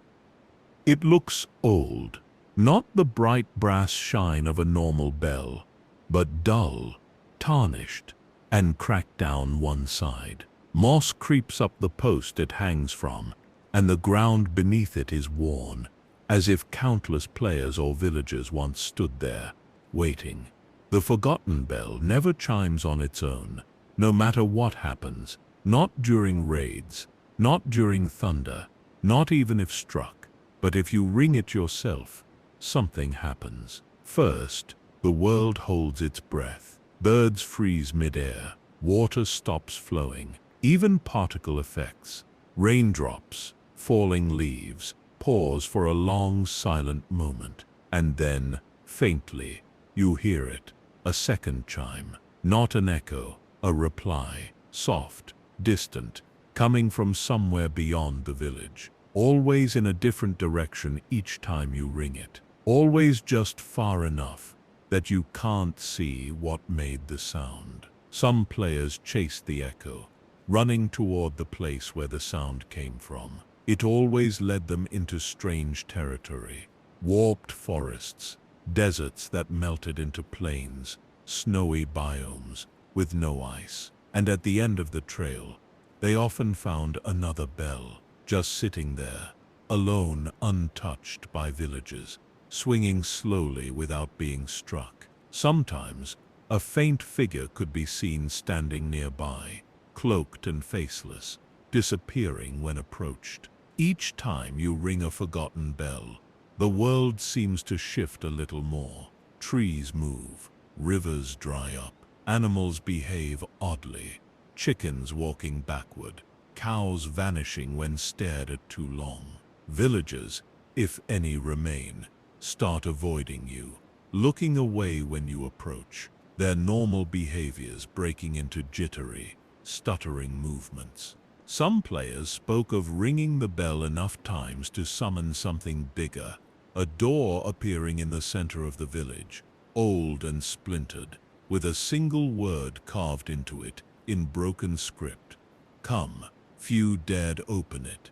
Those who did said their screens flickered, loading them into strange, forgotten versions of their own worlds, places where villages floated upside down, where oceans climbed mountains, where every mob wore a blank, staring mask.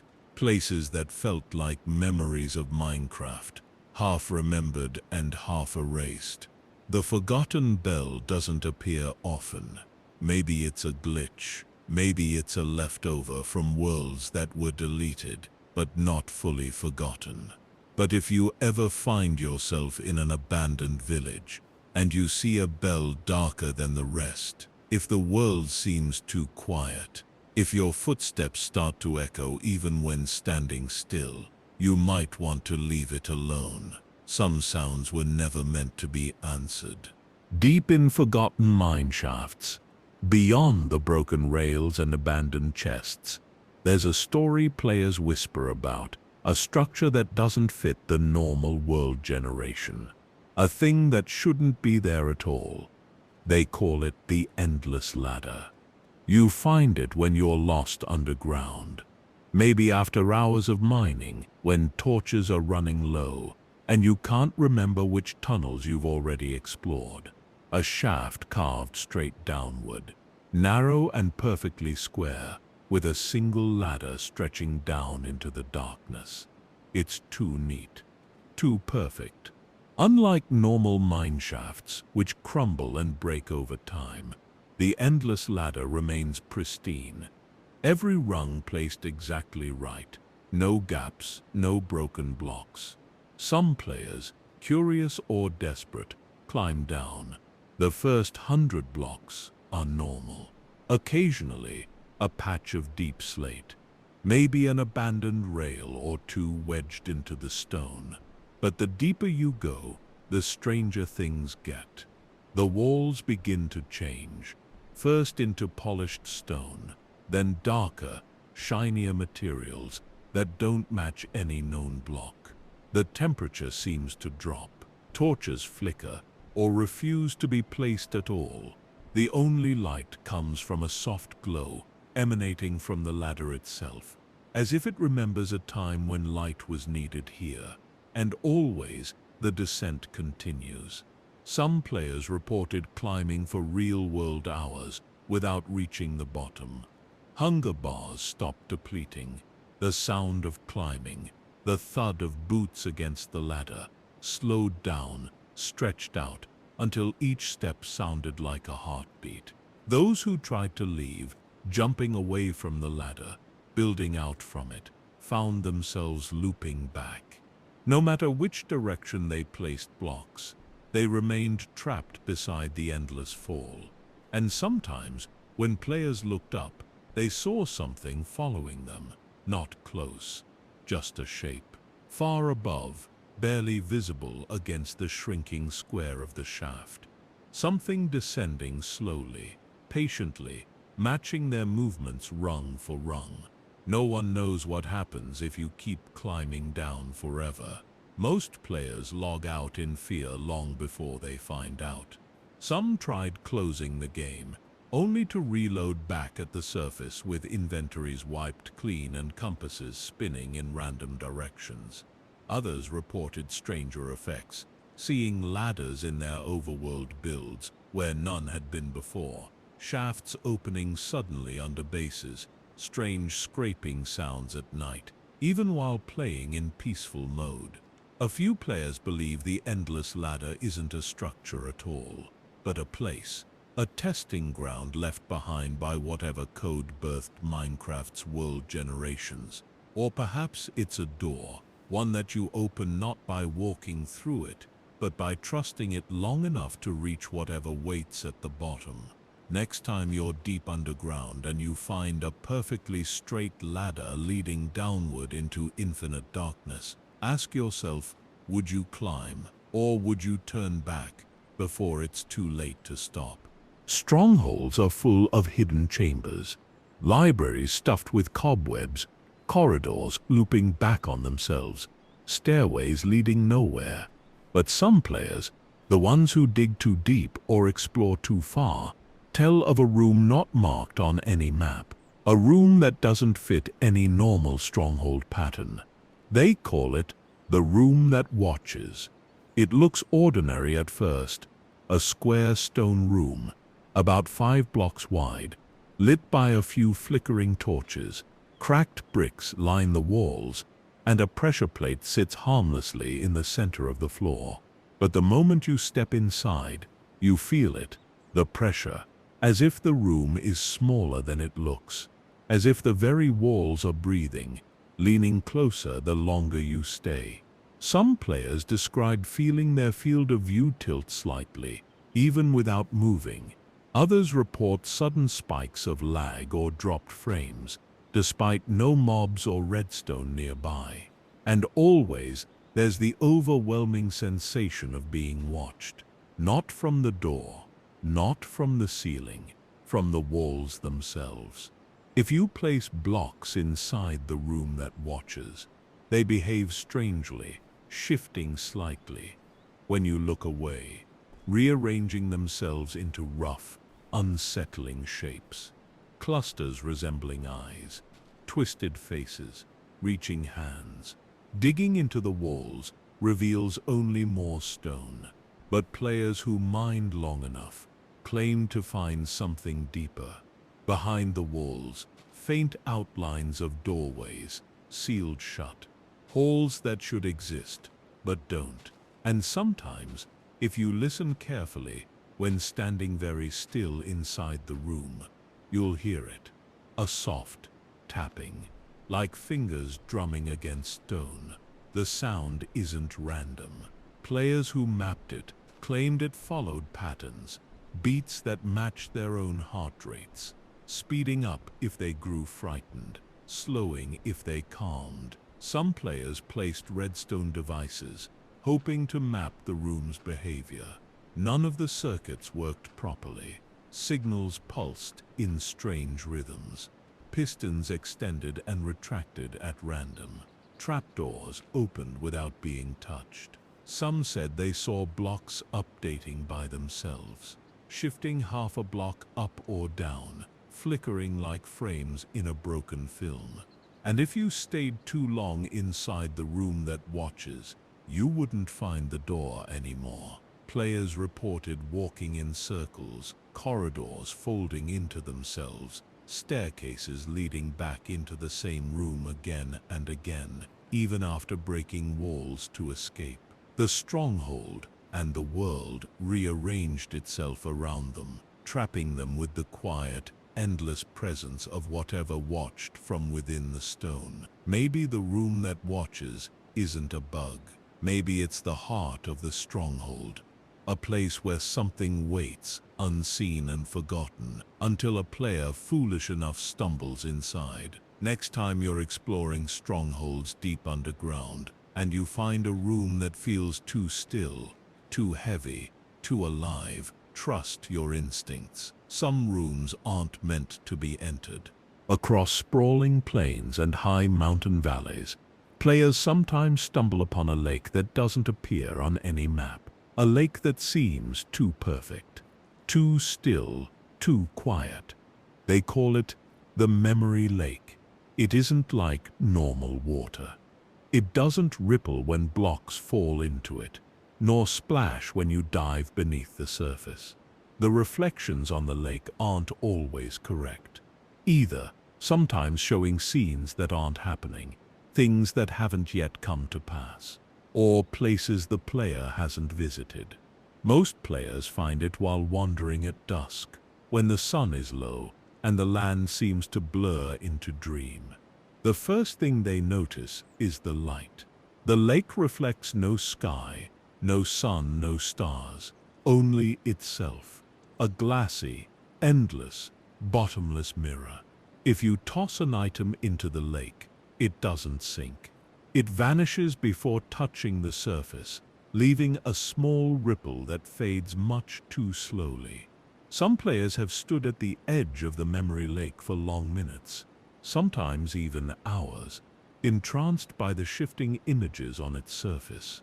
Old bases long abandoned, villages once visited, long forgotten builds lost to the far corners of their worlds, and sometimes faces, friends who no longer play, old usernames floating silently across the water, even glimpses of the player's own avatar, moving slightly out of sync. A few players dared to wade into the memory lake. The water feels colder than it should, not just a physical cold, but a deep, aching kind. The chill of something ancient brushing against your very code. The deeper you wade, the heavier you feel, like the world is remembering things about you that you've forgotten yourself. If you reach the center, some say a strange event occurs. The water parts, revealing a spiraling staircase made of translucent stone, descending deep below the lake bed. Only a few have followed it. They describe endless halls lined with shifting glass walls, showing moments from their Minecraft history, their first house, their first mined diamond, their first death. Each memory flickering, half fading, as if barely holding on. And somewhere deep within, a single book lies on a pedestal. Its title always different, a username, a date, a server name, but the pages are always the same, blank. Players who read the book say the world around them flickers violently, and when they return to the surface, things have changed. Their bases are altered, blocks missing or placed wrong, chests filled with strange, uncraftable items, and in their inventory, an unnamed water bucket that cannot be emptied. A reminder that the memory lake does not forget. Maybe the lake isn't part of any biome generation. Maybe it's a natural feature of worlds that live too long, where memories gather like mist above the water. Or maybe it's something else entirely. Next time you find yourself standing before a lake that's too still, too silent, too perfect, ask yourself, are you looking at the water, or is something looking back? Everyone has found a village while exploring, cozy clusters of houses where villagers go about their simple lives. Farms stretch into the horizon, and iron golems patrol quietly. But there's a story some players whisper about a village that doesn't stay put. They call it the disappearing village. It begins like any other. You spot rooftops over a hill, smoke curling from chimneys, wheat fields swaying in the wind. Villagers go about their routines, trading, farming, wandering inside at night. But when you leave, even just for a few minutes, and come back, it's gone. Not destroyed, not raided. Gone. Only empty fields remain. Grass grown strangely wild, as if no one had ever lived there at all. Players who have encountered the disappearing village report strange signs before it vanishes. Chests filled with items they never put there. Stacks of nameless books, shears that seem worn from use, despite never being touched. Maps marked only with swirling, looping lines. Sometimes, the bells in these villages ring on their own, slow, solemn chimes that echo far longer than they should. And the villages, they change too. Some players describe the villagers in the disappearing village as different. Their robes a little too tattered, their faces more shadowed than normal, even under full daylight. If you try trading, they offer strange things. Potions labeled only SE, compasses that spin violently, written books filled with single repeated words like stay or listen. A few players tried building homes near the disappearing village, hoping to keep it from vanishing. It never worked. No matter how close you built, no matter how many blocks you placed, one night you would sleep and wake to find nothing but empty land, as if the village had never been there at all. Some said they heard footsteps even after the village was gone, soft shuffling around their beds at night, doors opening and closing quietly, even with no villagers around. And a few players, the ones who paid closest attention, noticed something even stranger in the distance, far across rivers or tucked between hills, a faint glimpse of rooftops moving away, as if the village itself was slowly, patiently walking to somewhere else. Nobody knows where the disappearing villagers go. Some say they slip between world seeds, existing only for players who need to find them most. Others believe they are echoes of villages that were erased, forgotten towns trying desperately to survive in a world that no longer remembers them.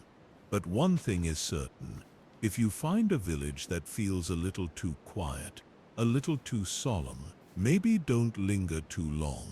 It might be getting ready to leave, and it might just take you with it. Deep within the oldest forests, beyond the reach of normal generation, there's a story of a tree unlike any other. They call it the Whispering Tree. It looks ordinary at first glance, just another oak, perhaps slightly taller, with thicker roots curling into the earth. The leaves are darker, almost black in certain light, and the bark seems smoother than it should be, almost like worn stone. You don't notice anything strange about it until you stand too close for too long. That's when you hear it, a faint whispering. Not words at first, just the rustling sound of breath threading through unseen leaves, too deliberate to be mere wind. The whispering tree doesn't drop saplings. It can't be chopped down. Axes bounce off harmlessly. Even explosions leave it untouched. Some players said they saw carvings in its bark, if they looked carefully enough. Symbols like loop spirals and eyes half shut in sleep. Others described hearing their own usernames whispered softly when no one else was around. Those who dared to dig beneath the tree found something even stranger. The roots run deep, much deeper than normal, intertwining with veins of stone, iron, even ancient fossils. Following them far enough sometimes led to underground clearings where the roots formed doorways, arches, or thrones, shaped as if something long forgotten once lived and ruled there. And sitting in the center of those underground clearings, players sometimes found an item resting on a pedestal, a seed, small, black, pulsing gently with faint light. Planting the seed above ground never worked. Instead, players found that carrying it changed their worlds. Mobs moved in slow, deliberate patterns. Villages would sometimes vanish entirely between visits, replaced by endless fields of trees, all identical, all whispering softly at the edges of hearing. And players themselves began to change too. Movement slowed, hunger bars emptied and refilled without warning. Inventories shifted without notice, items vanishing and appearing, tools reappearing in cracked, ancient forms. Some said the whispering tree remembers old worlds, worlds deleted, worlds forgotten, where players built and fought and mined until there was nothing left. And sometimes, if you listen carefully enough near the tree, you'll hear stories from those worlds, a whispered fragment of a village long abandoned, a battle fought under a blood-red sky, a monument built to something no longer remembered. Maybe the whispering tree isn't dangerous, maybe it's lonely, or maybe it's waiting, calling out softly to the players who stay too long, offering them a place among its endless, silent roots. Next time you find yourself deep in an old forest, and the wind seems too still, and a single tree towers just a little too high, listen closely. You might not be alone. Beneath mountains, past labyrinthine caves and abandoned mine shafts, there's a place some players speak of, a place where time itself seems to lose its grip. They call it the Clockwork Cavern, and it doesn't appear on any map. You won't find it digging randomly. It finds you, usually after long mining sessions, when your last torch burns out and your pickaxe is nearly broken. A soft clicking sound in the dark, faint at first, then louder, pulling you forward. Following the clicking leads you to a crack in the stone, narrow and low, forcing you to crouch. On the other side, an enormous cavern, larger than anything else in the world, stretching so wide and high that your render distance can barely catch the farthest edges. The walls of the cavern are lined with gears.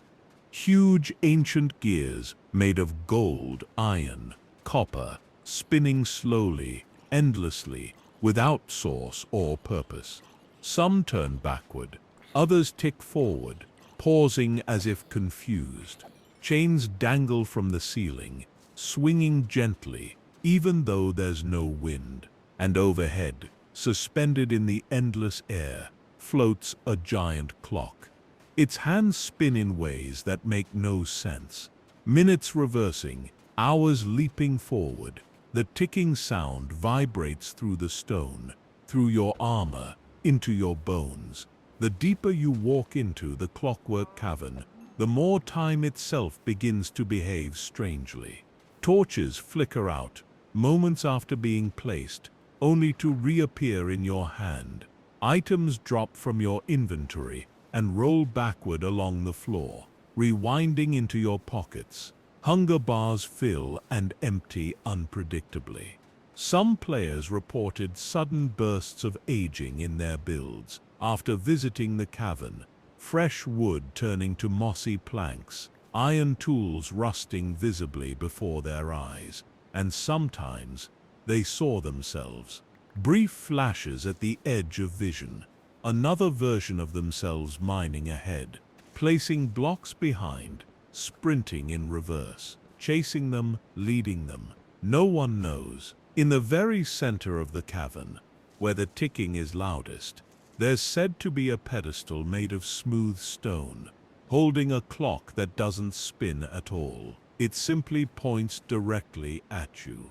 Picking it up is risky. Some who did said their worlds changed instantly, spawning in strange seasons where snow fell in jungles and deserts burned with ghostly blue fire. Others claimed their day-night cycles shattered, endless nights broken only by moments of searing frozen dawn. And a few players, the ones who stayed too long, spoke of finding gears scattered through their worlds afterward.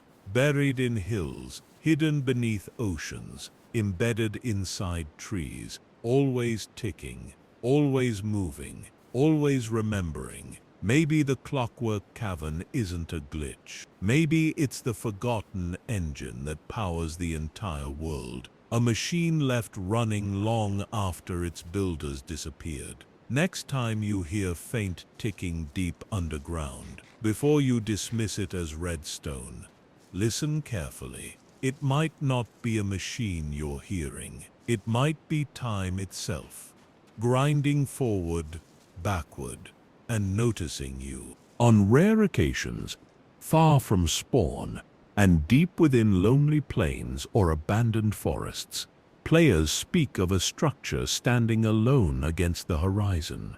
A single tower, crumbling forgotten. They call it the Lonely Bell Tower. It's tall and narrow, built from mossy cobblestone and cracked stone bricks.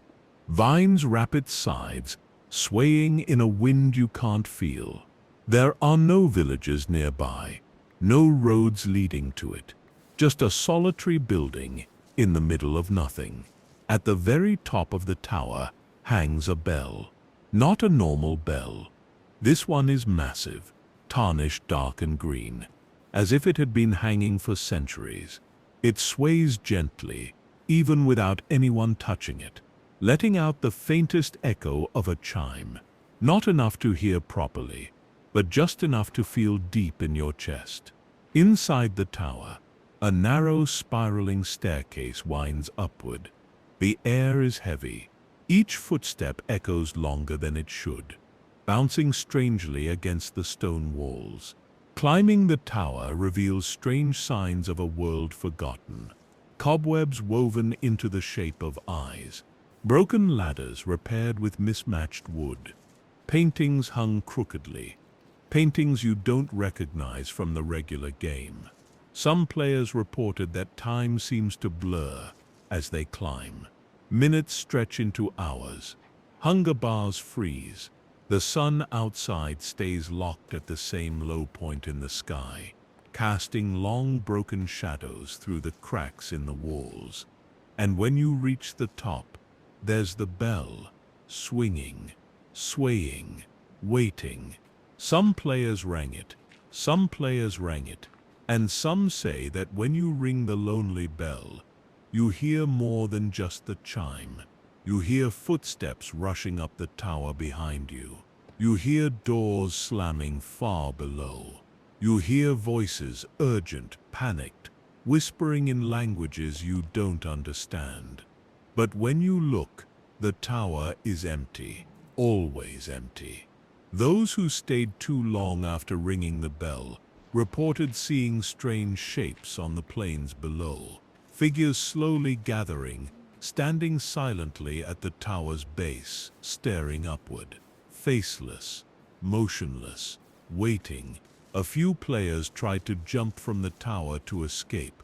Those who landed safely found their worlds changed afterward. Villages erased, spawn points moved, time locked at eternal dusk. And sometimes when they built new towers or even simple houses, bells would appear at the top, uncrafted, unplaced, swinging gently in the still air, a reminder.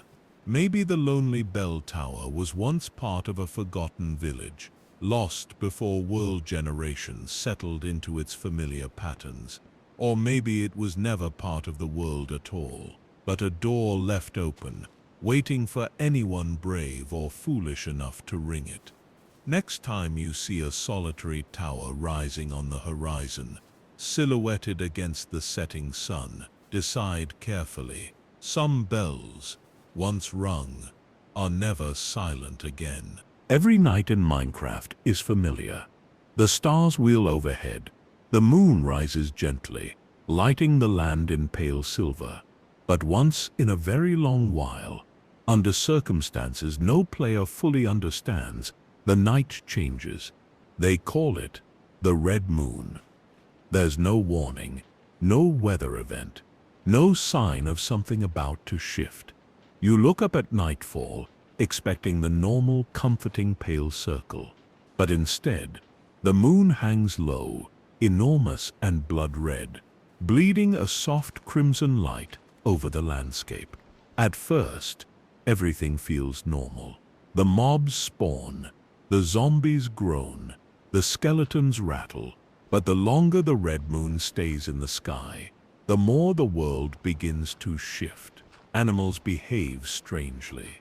Cows and sheep gather at the tops of hills, all facing the same direction, refusing to move. Wolves growl constantly, ears pinned back, teeth bared at invisible enemies. Iron golems stand perfectly still in villages, their heads turned to the side, staring not at players or mobs, but at the red moon itself. And players notice changes too.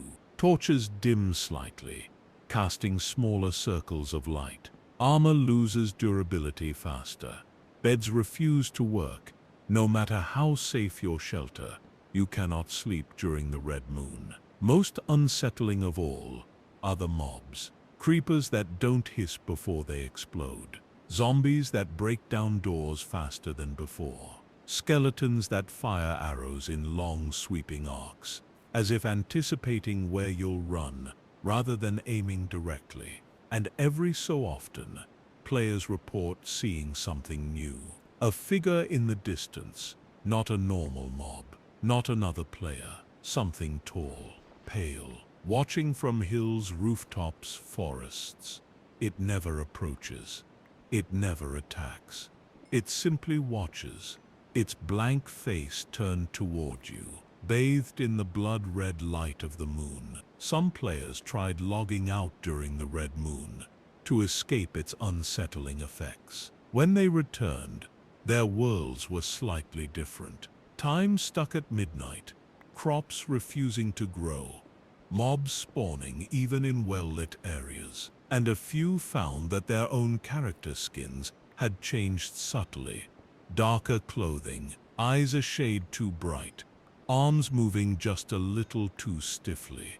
They say the red moon doesn't happen in normal Minecraft, that you have to wander too far, survive too long, or dig too deep into the forgotten parts of the world to trigger it. Others believe it's not an event at all, but a memory, an echo of a time before Minecraft became the peaceful, predictable game we know. A time when the night truly belonged to something else. Next time you see the moon rising, and it feels just a little too large, a little too red, stay near your torches, keep your back to the wall, and whatever you do, don't look too long into the dark spaces between the stars. In the endless oceans of Minecraft, beyond the borders of normal exploration, players sometimes speak of a rare island, a place so small, so lonely, it hardly seems worth mentioning. But those who find it never forget it. They call it the Island of One Tree.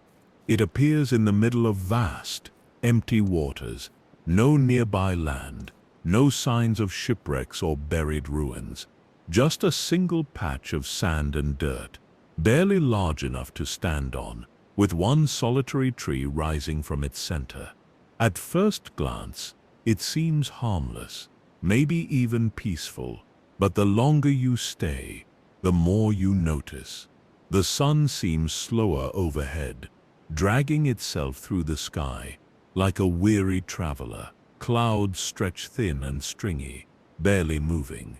The water around the island is too still. Not a wave, not a ripple. And the tree itself, it watches. Not literally, of course. It has no eyes, no face. But players describe the overwhelming sensation of being observed, as if something just beyond the visible world is leaning close, curious, studying. If you try to chop down the tree, strange things happen. Axes break faster than they should. Leaves decay without dropping saplings. Logs sometimes reappear moments after being harvested, rebuilt by unseen hands. Some players who dug beneath the island found endless layers of dirt and stone, far deeper than any island should possess. Others found something worse. Staircases spiraling downward into blackness, where the sound of waves above grew muffled and distant, replaced by soft, rhythmic tapping from the deep. And a few, the ones who dared to stay through nightfall, described even stranger things. Lights moving beneath the water, figures pacing along the ocean floor, songs, low, sorrowful melodies, echoing from somewhere far, far below. If you leave the island of One Tree, swimming or boating away, the world seems normal at first. But sometimes when you return home, you'll find odd changes waiting for you. A lone tree standing in the middle of your base where none was planted. A single oak sapling appearing inside your storage room. A distant sound of wood creaking, even in places where there are no trees at all. And sometimes, late at night, when you think you're alone, you might see it, just for a second, a tall, thin figure standing still among the trees you thought you knew, waiting. Maybe the island of One Tree is just a strange world generation fluke. Or maybe it's something older, a doorway between the oceans of Minecraft and something much deeper, much more patient, waiting beneath the endless waters. Next time you're sailing across a vast ocean and you spot a lonely island far off in the mist, think carefully. Some trees aren't meant to be chopped down, and some places are lonely for a reason. It's not uncommon in Minecraft to find strange world-generation floating islands, broken villages, caves that open to the sky. Most players laugh it off. Just a glitch, a random seed anomaly. But sometimes, when exploring deep forests or barren plains, players find something that feels different. They call it the staircase to nowhere. It rises out of the ground suddenly, without warning. A narrow staircase of stone bricks, mossy and cracked, spiraling upward into the sky. No building attached, no path leading to it.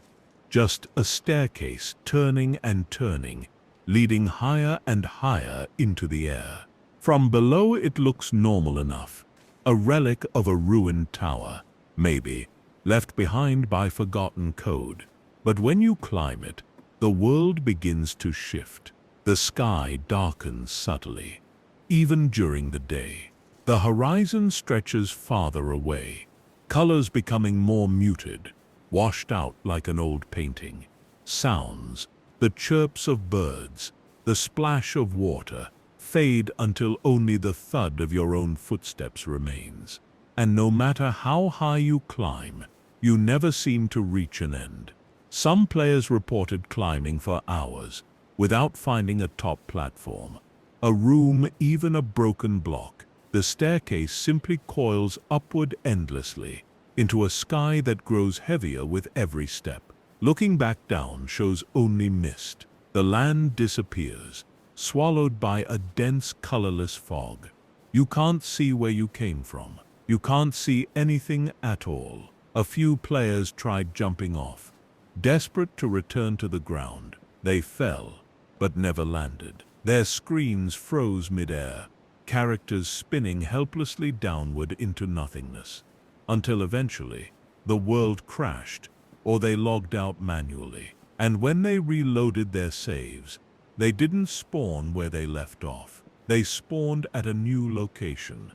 Endless flat plains, barren, except for a single broken staircase stretching into the sky behind them.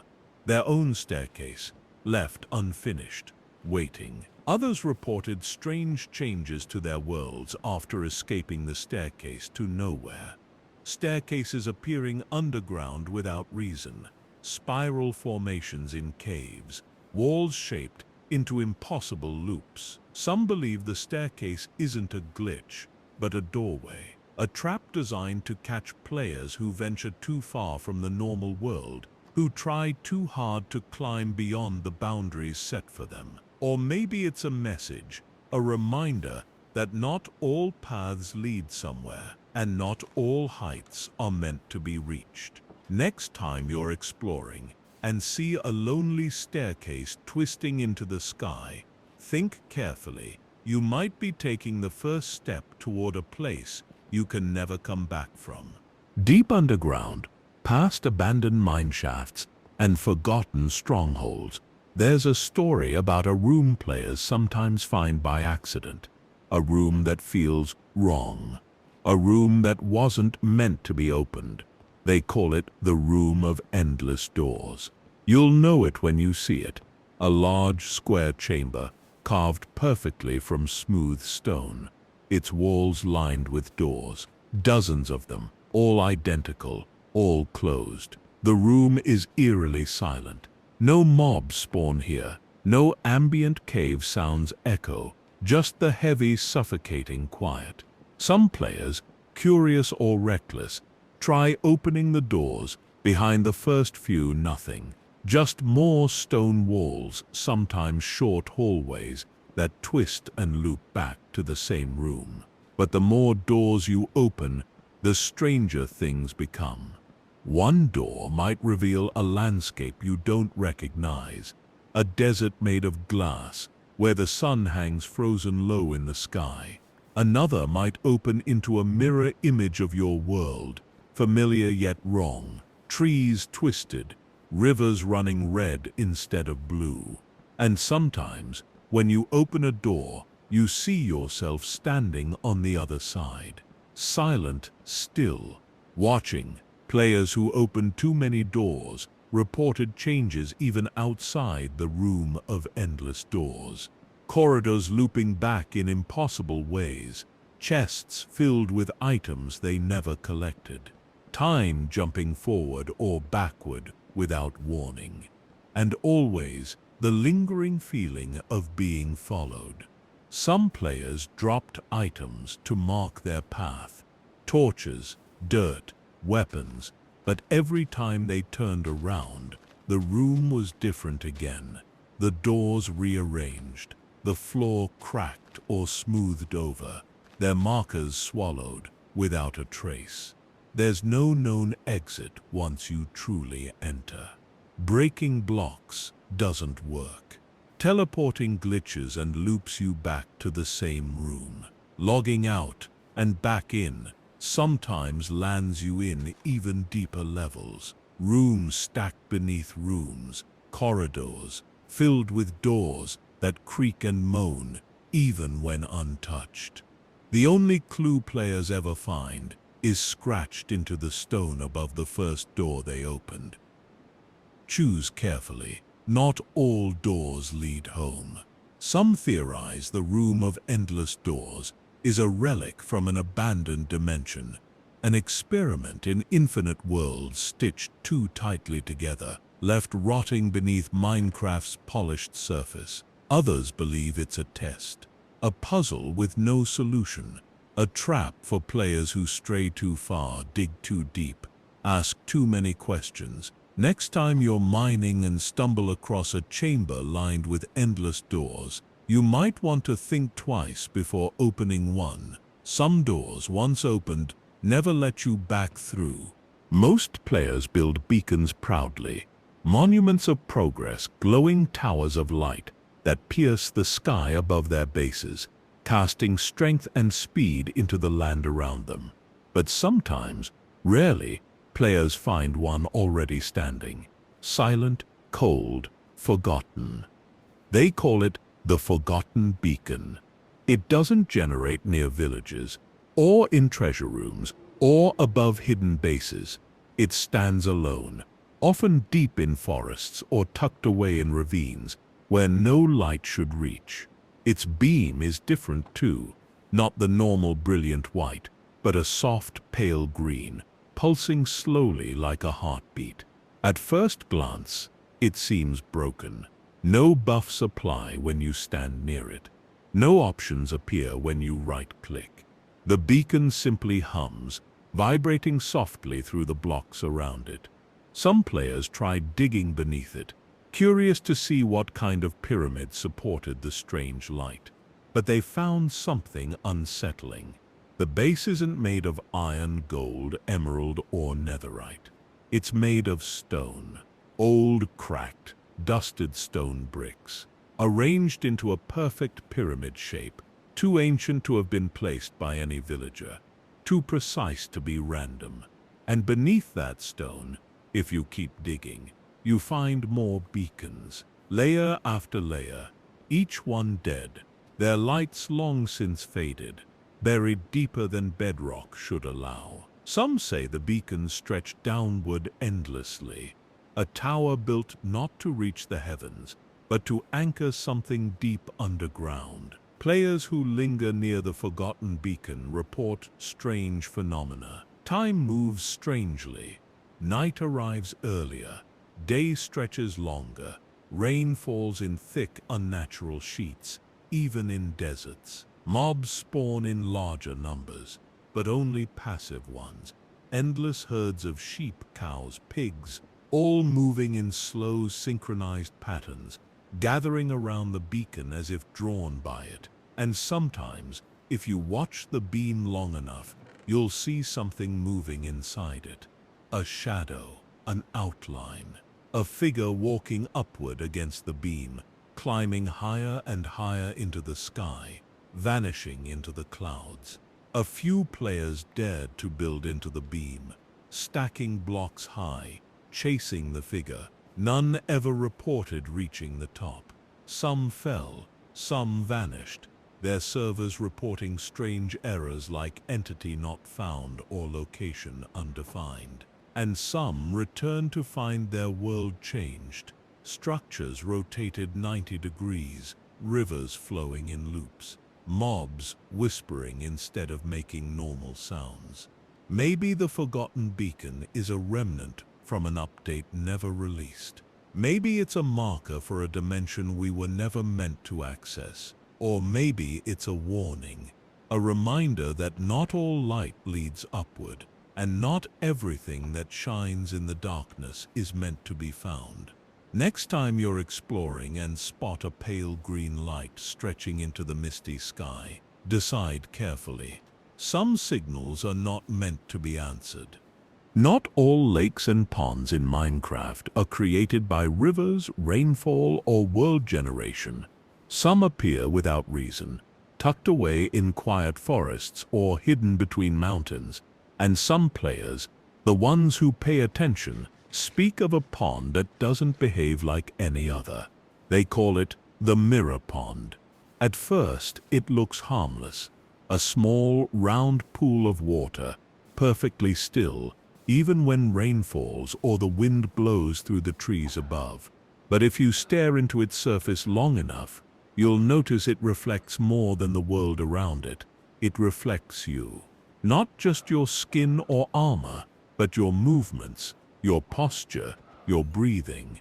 At first, the reflection is perfect, but then slowly it falls out of sync. Your reflection might raise its hand before you do. It might turn its head when you stay still.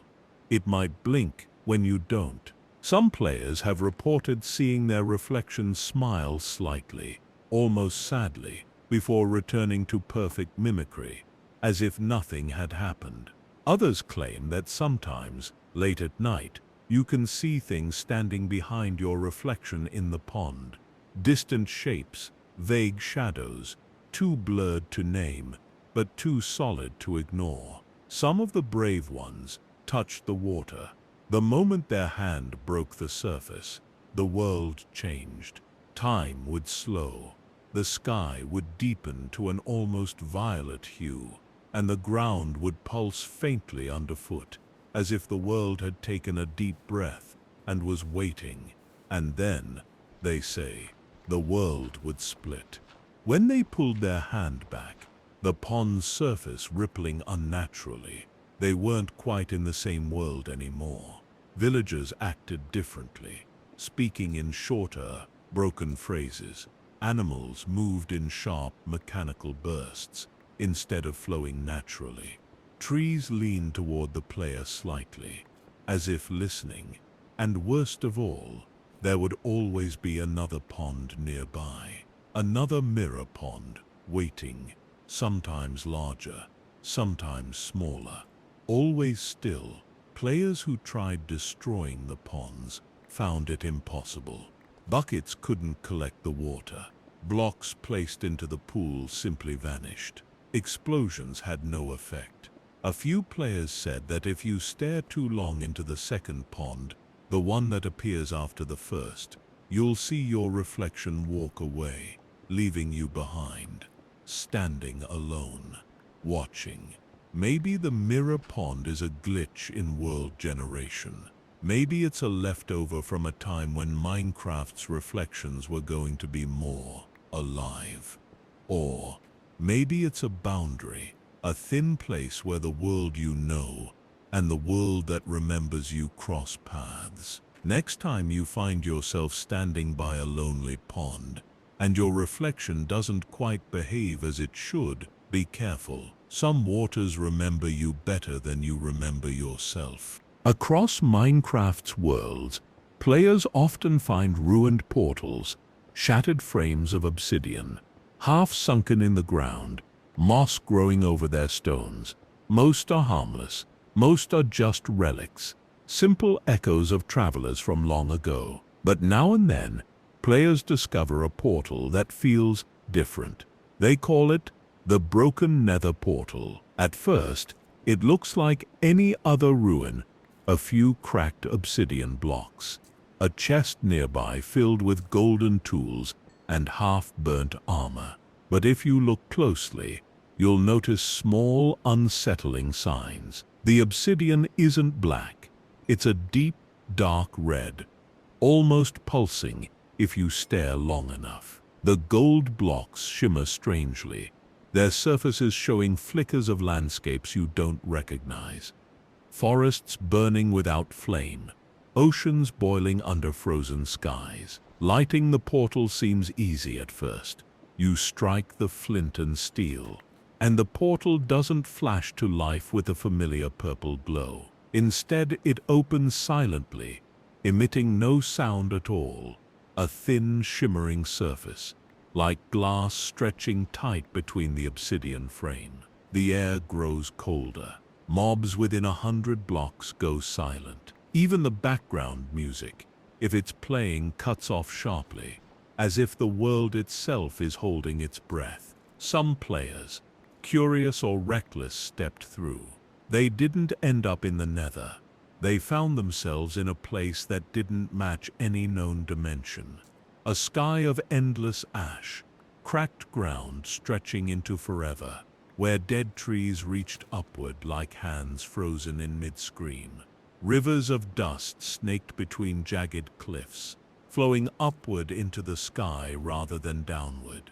There were structures there too, broken towers made of unfamiliar blocks, shimmering like mirages. Statues crumbled into pieces, faces worn smooth and featureless. And somewhere in the distance, always out of reach, something moving, massive shapes shifting slowly across the landscape, too far to see clearly, too deliberate to be anything natural. The players who returned, if they could, found their inventories scrambled, tools renamed with broken text, Maps filled with shifting patterns instead of terrain. Books rewritten in symbols that looked eerily like running figures and staring eyes. And sometimes, even after returning home, they'd hear it, a low thrumming pulse, like the sound of a portal opening and closing just at the edge of hearing, growing louder when near ruined portals, drawing them back again.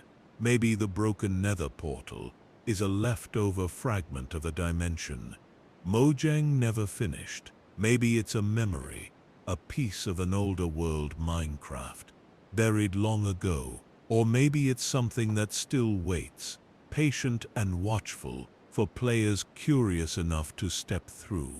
Next time you find a ruined portal and feel the air grow cold and the world around you fall silent, you might want to leave it alone. Not every doorway should be opened.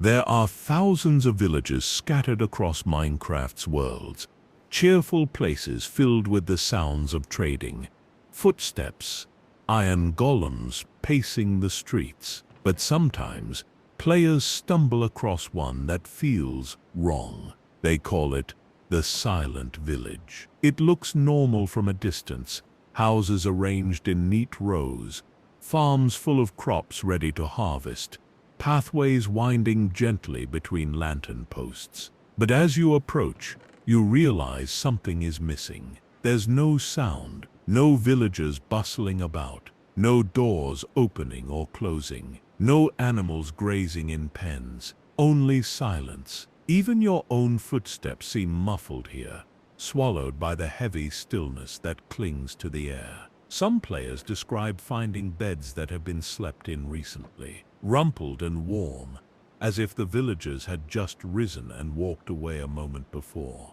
Chests partially open, filled with bread, emeralds and name tags labeled with words like remember or stay. Sometimes players exploring the Silent Village find paintings hanging inside houses, paintings they don't recognize, images of dark forests, crumbling castles, wide empty fields under red skies. And once in a while, they find statues, rough-hewn figures made of stone or wood, standing in front of doorways, facing outward, as if guarding homes that no one lives in anymore. Some brave players rang the village bell, hoping to summon the villagers from hiding. Instead, they heard something else.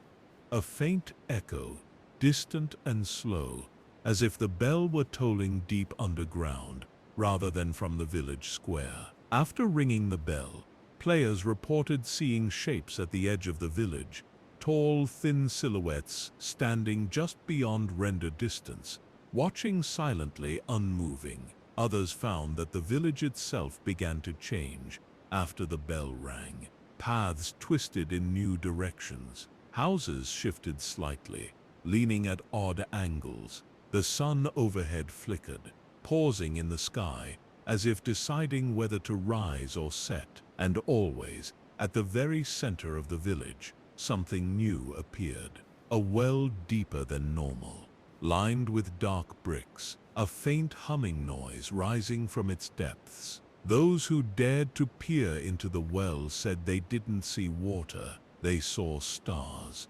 endless and cold, turning slowly in a spiral that pulled at the corners of their vision. Some players believe the Silent Village is an abandoned test, a blueprint for a forgotten dimension, left half-finished and stitched into random seeds by accident. Others whisper that it's a meeting place for things that no longer belong in the overworld. Whatever the truth is, one thing remains certain. If you ever find a village where no one speaks, no one moves, and the silence presses against your ears like a weight, be careful. Some villages are empty for a reason. Out in the vast deserts and jungles, beyond the mountains and frozen oceans, players sometimes come across ancient structures, temples half buried by time. But there's one temple unlike any other, a temple that doesn't stay where it's built. They call it the Shifting Temple. It appears like any other at first, crumbling sandstone, moss-covered stone bricks.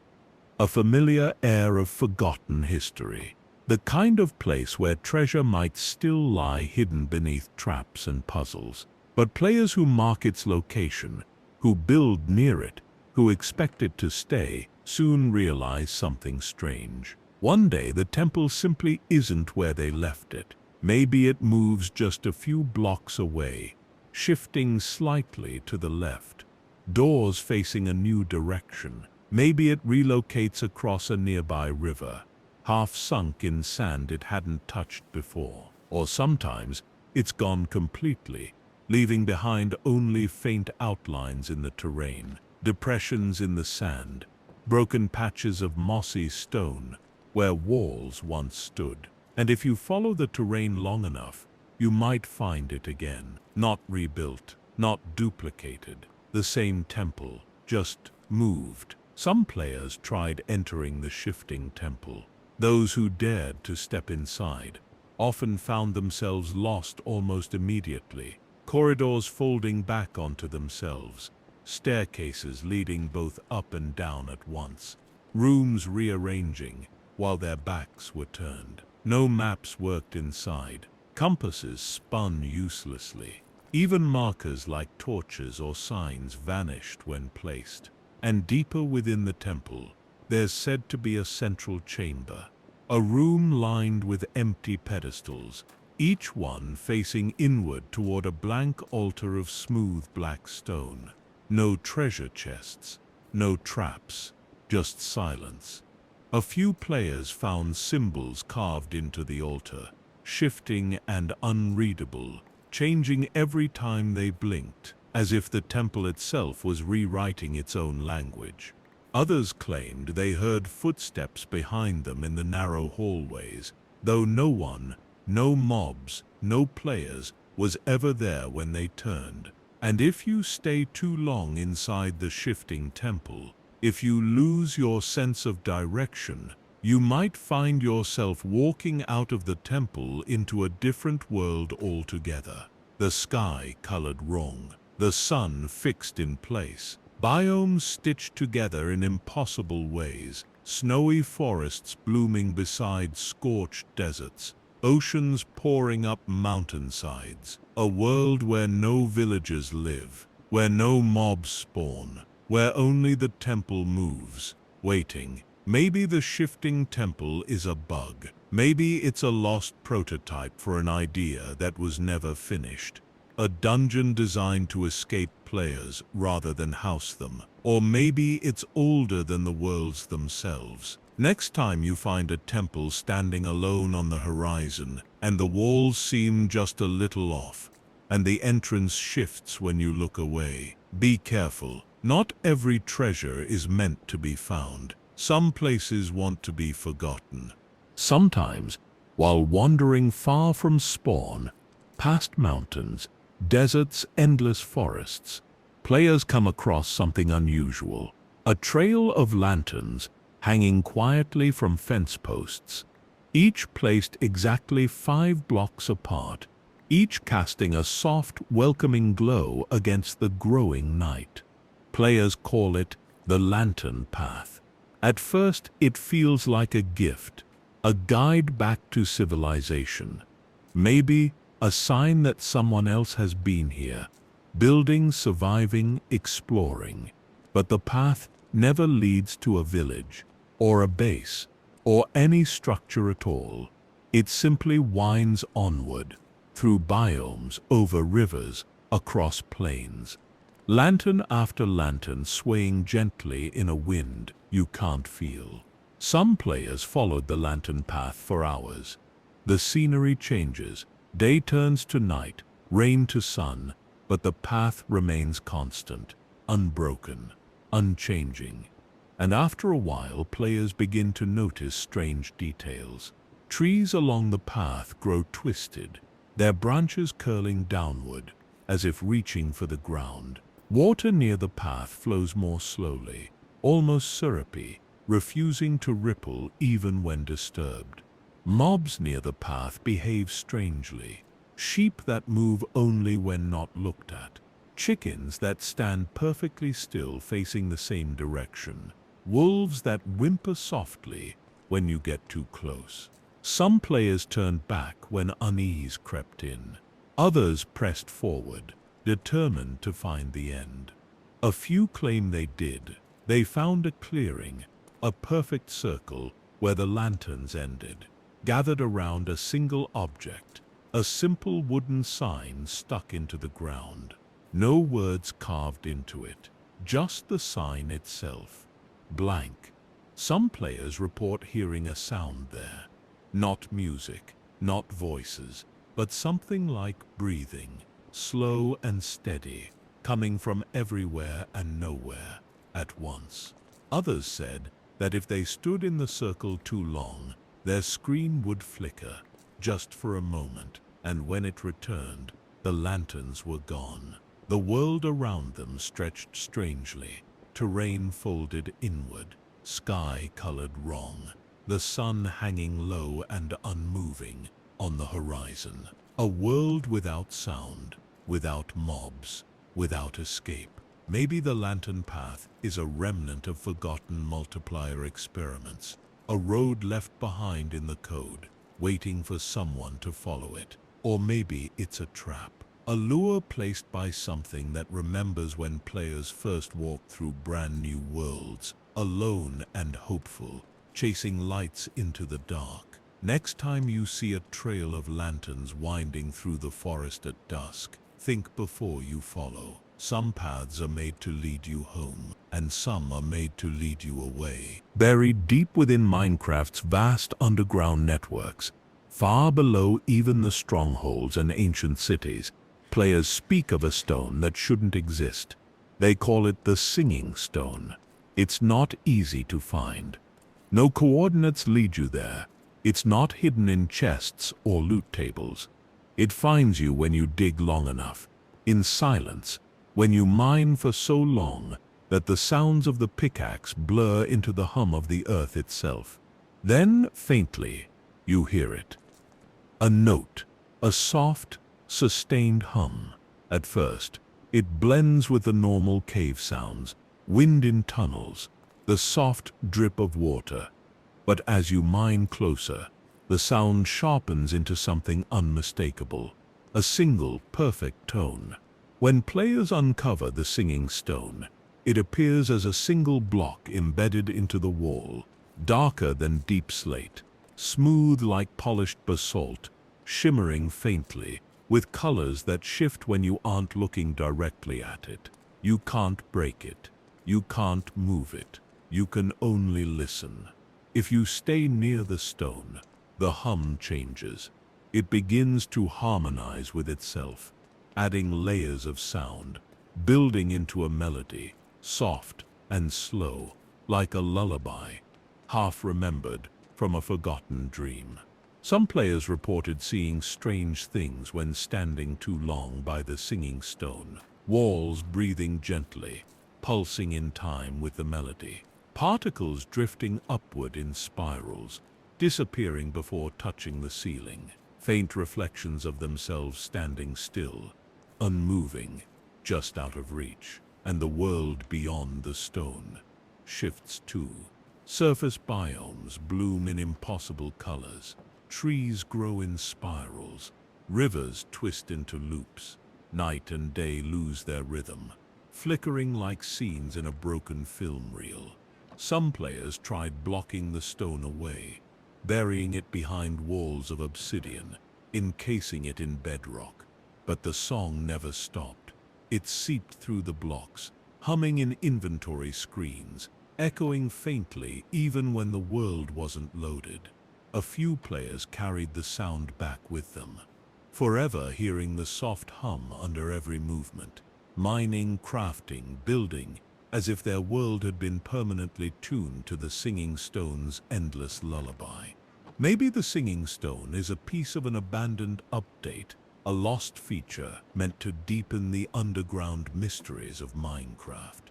Or maybe it's older than Minecraft itself, something sleeping in the deep rock, still dreaming its ancient, endless song.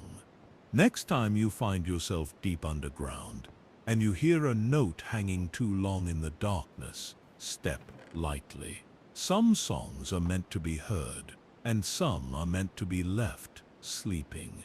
Most Minecraft worlds blend smoothly. Deserts into savannas, forests into plains, snowy tundras into icy peaks. But some players, the ones who travel far beyond familiar coordinates, speak of a place where the world itself seems confused. They call it the broken biome. It doesn't show up on maps. It doesn't spawn near villages or monuments.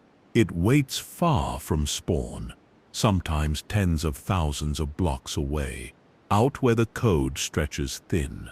At first you notice little things, patches of snow in the middle of deserts, birch trees rising from stone oceans. Animals spawn strangely too. Cows with glitched, shifting textures, pigs that flicker like unfinished thoughts. Passive mobs wander in slow, staggering steps, as if the land itself is forgetting how to support them. And the sky never looks right. Sometimes two suns hang together, sometimes none at all. Sometimes the stars fall slowly like rain, dissolving before they touch the earth. Those who walk into the broken biome say that even their own footsteps feel wrong, delayed by a beat, like the world is reacting just a moment too late. Placing blocks becomes difficult. Items flicker in and out of inventories. Health bars jitter between full and empty with each passing second. The longer you stay, the more the world decays. Chunks load in sharp, jagged lines. Rivers hang mid-air, frozen in waterfalls that never fall. Hills rise and collapse into the ground as you approach, rebuilt and rebroken with every step. Some players speak of structures hidden in the broken biome, half-formed villages with houses that spiral upward into the clouds, towers that crumble into floating dust the moment you look away, temples made of missing textures, blinking in and out of existence like trapped memories. And somewhere deep in the heart of the broken biome, players have seen it, a pit, a perfect hole in the world, carved straight down, ringed by broken blocks and shattered trees. Looking into it shows nothing. No bedrock, no stone, just a deep, shifting darkness. Flickering colors you can't quite name, whispering promises you can't quite understand. Some players jumped. None ever came back. Those who tried to leave the broken biome reported their worlds never feeling quite right afterward. Villagers offering trades that no longer existed. Mobs behaving as if stuck in invisible walls. The sun stuttering at the edge of the horizon. Maybe the broken biome is a corruption, a scar left behind by an ancient version of the game. Or maybe it's not broken at all. Maybe it's something still being built, a place not for players, but for something else entirely. Next time you find yourself wandering too far, where the world cracks at the seams and the sky forgets how to shine, turn back. Some places are not meant to be mapped, and some biomes are not broken. They are waking up. Minecraft's rails and minecarts are simple, practical machines for travel and transport, powered by redstone and momentum. But sometimes, deep underground where the light of day never reaches, players find something else. They call it the infinite minecart. It begins with a sound, a distant faint clatter, metal wheels grinding softly against tracks somewhere out of sight. Most players think it's just an abandoned mineshaft, easy loot, maybe a chest minecart left forgotten. But when they follow the sound, things become strange. The minecart is always moving, endlessly, rolling along tracks that loop, twist, and turn deep into the earth. Tracks that don't connect to any mineshaft, village, or structure. Tracks that weave through solid stone, suspended over lava lakes, spiraling up into caverns. that shouldn't exist. The cart is empty, always empty, rocking slightly as it moves, like something invisible sits inside it. If you try to stop it, by breaking the track, blocking it with blocks, or standing in its path, it doesn't slow down. It phases through obstacles. It moves around you. And if you follow it long enough, the tunnels begin to change. Torches flicker out behind you. Stone walls pulse softly, as if breathing. Faint laughter echoes in the distance. Not hostile, not cruel, but tired, worn. Sometimes players notice signs posted along the rails. Signs that say things like, "Not much farther, now. Don't look back, keep riding." But there's no way to ride the infinite minecart. No matter how fast you run, how many rails you place to intercept it, it always stays just out of reach. Some players who pursued the cart for too long found themselves elsewhere, worlds subtly changed, day never arriving, clocks spinning wildly in their inventories, villages abandoned and silent, their bells ringing at random, long into the night. A few players reported hearing the cart even after logging off, the soft clatter of wheels rolling endlessly somewhere just behind their screens. Maybe the infinite minecart is a leftover piece of a forgotten mechanic. A memory from when Minecraft's worlds were still young, still unfinished. Or maybe it's a journey, a ride meant only for those willing to chase forever without ever catching. Next time you're mining deep underground and you hear the faint sound of a minecart rolling through the stone, think carefully. Some things are not meant to be caught. Some rides never end. Every new Minecraft world begins with the same feeling, waking up in a bright, open place, the endless possibilities of an untouched land stretching out before you. But sometimes, rarely, players speak of a different kind of beginning. They call it the empty spawn. You generate as usual, health full, hunger bar untouched, inventory clean. But the world is wrong. There are no trees, no animals, no rivers, just a flat, endless plain of cracked, broken grass blocks under a colorless sky. At first, it feels like a strange seed, a glitch, maybe. You punch the ground, try to craft tools, try to survive, but nothing works as expected. Breaking blocks takes too long, and they don't drop anything. The crafting menu shows empty squares where recipes should be. Commands, even simple ones like /locate or /TP, return only one word, nowhere. Some players walk in a straight line for hours, hoping to find trees, villages, mountains, anything, but the landscape never changes. Just the same broken grass, the same gray horizon, the same whispering wind you can never quite hear clearly. After a while, the sun stops moving, or worse, it flickers, stuttering between day and night without warning, casting long, broken shadows across the ground. And sometimes, out at the very edge of your vision, you see something, a figure, small, still, watching. If you run toward it, it vanishes, not by moving, but by simply ceasing to exist, blinking away like a forgotten thought. Some players tried digging downward. After digging through layers of dry, empty stone, they found not caves, not lava, but an endless hollow, a deep, dark void where the normal rules of Minecraft no longer apply. And sometimes, floating in that blackness, doors, chests, broken staircases leading nowhere. Some believe the empty spawn isn't a glitch or a corrupted seed. They think it's a half-made world, a placeholder dimension, where failed seeds and abandoned saves quietly drift, stitched together at the seams. A world that was never finished. A world still waiting for someone to finish it. Next time you start a new world, and the land stretches out too flat, too quiet, too still, look closely. Not every beginning leads to an ending. Some worlds were never meant to be played. There's a story older than any patch notes, older than any mod, older even than the players who first spawned into Minecraft's quiet, endless lands. That's about a door. They call it the last door. No one knows exactly how to find it.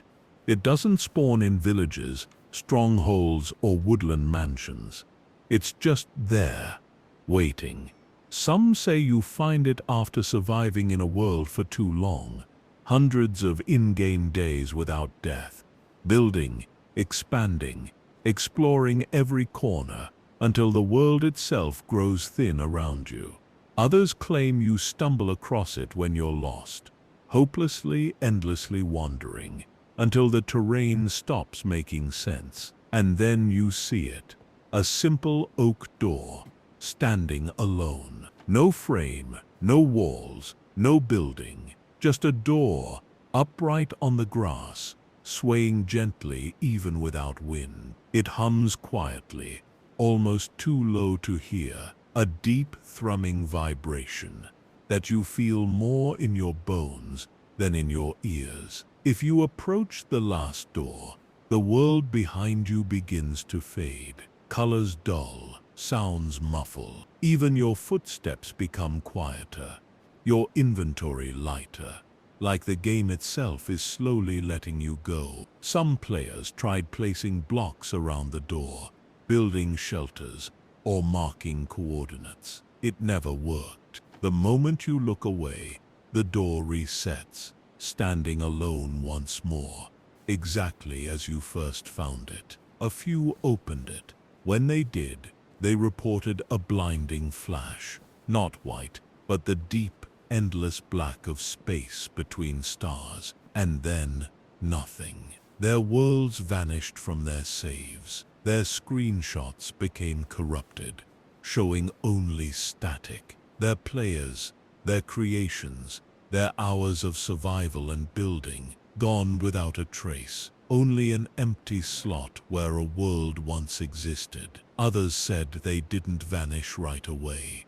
They returned to their world, but it wasn't the same. Grass grew wrong, twisting into strange patterns. Villagers spoke in single words that made no sense. Remember, wait, gone. And sometimes, late at night, when loading the world, the last door would appear again. Maybe the last door is a glitch, a fail-safe for worlds too old, too stretched by time and memory. Maybe it's a gateway to a dimension beyond Minecraft's code, a quiet, peaceful place where nothing ever breaks, where nothing ever changes. Or maybe it's an ending, not a death, not a loss, just a closing, a soft final whisper of the world telling you it's time. Next time you see a door standing alone in an empty field, no matter how far from home you are, no matter how curious you feel, remember, some doors are meant to be opened, and some doors are meant to be left quietly closed.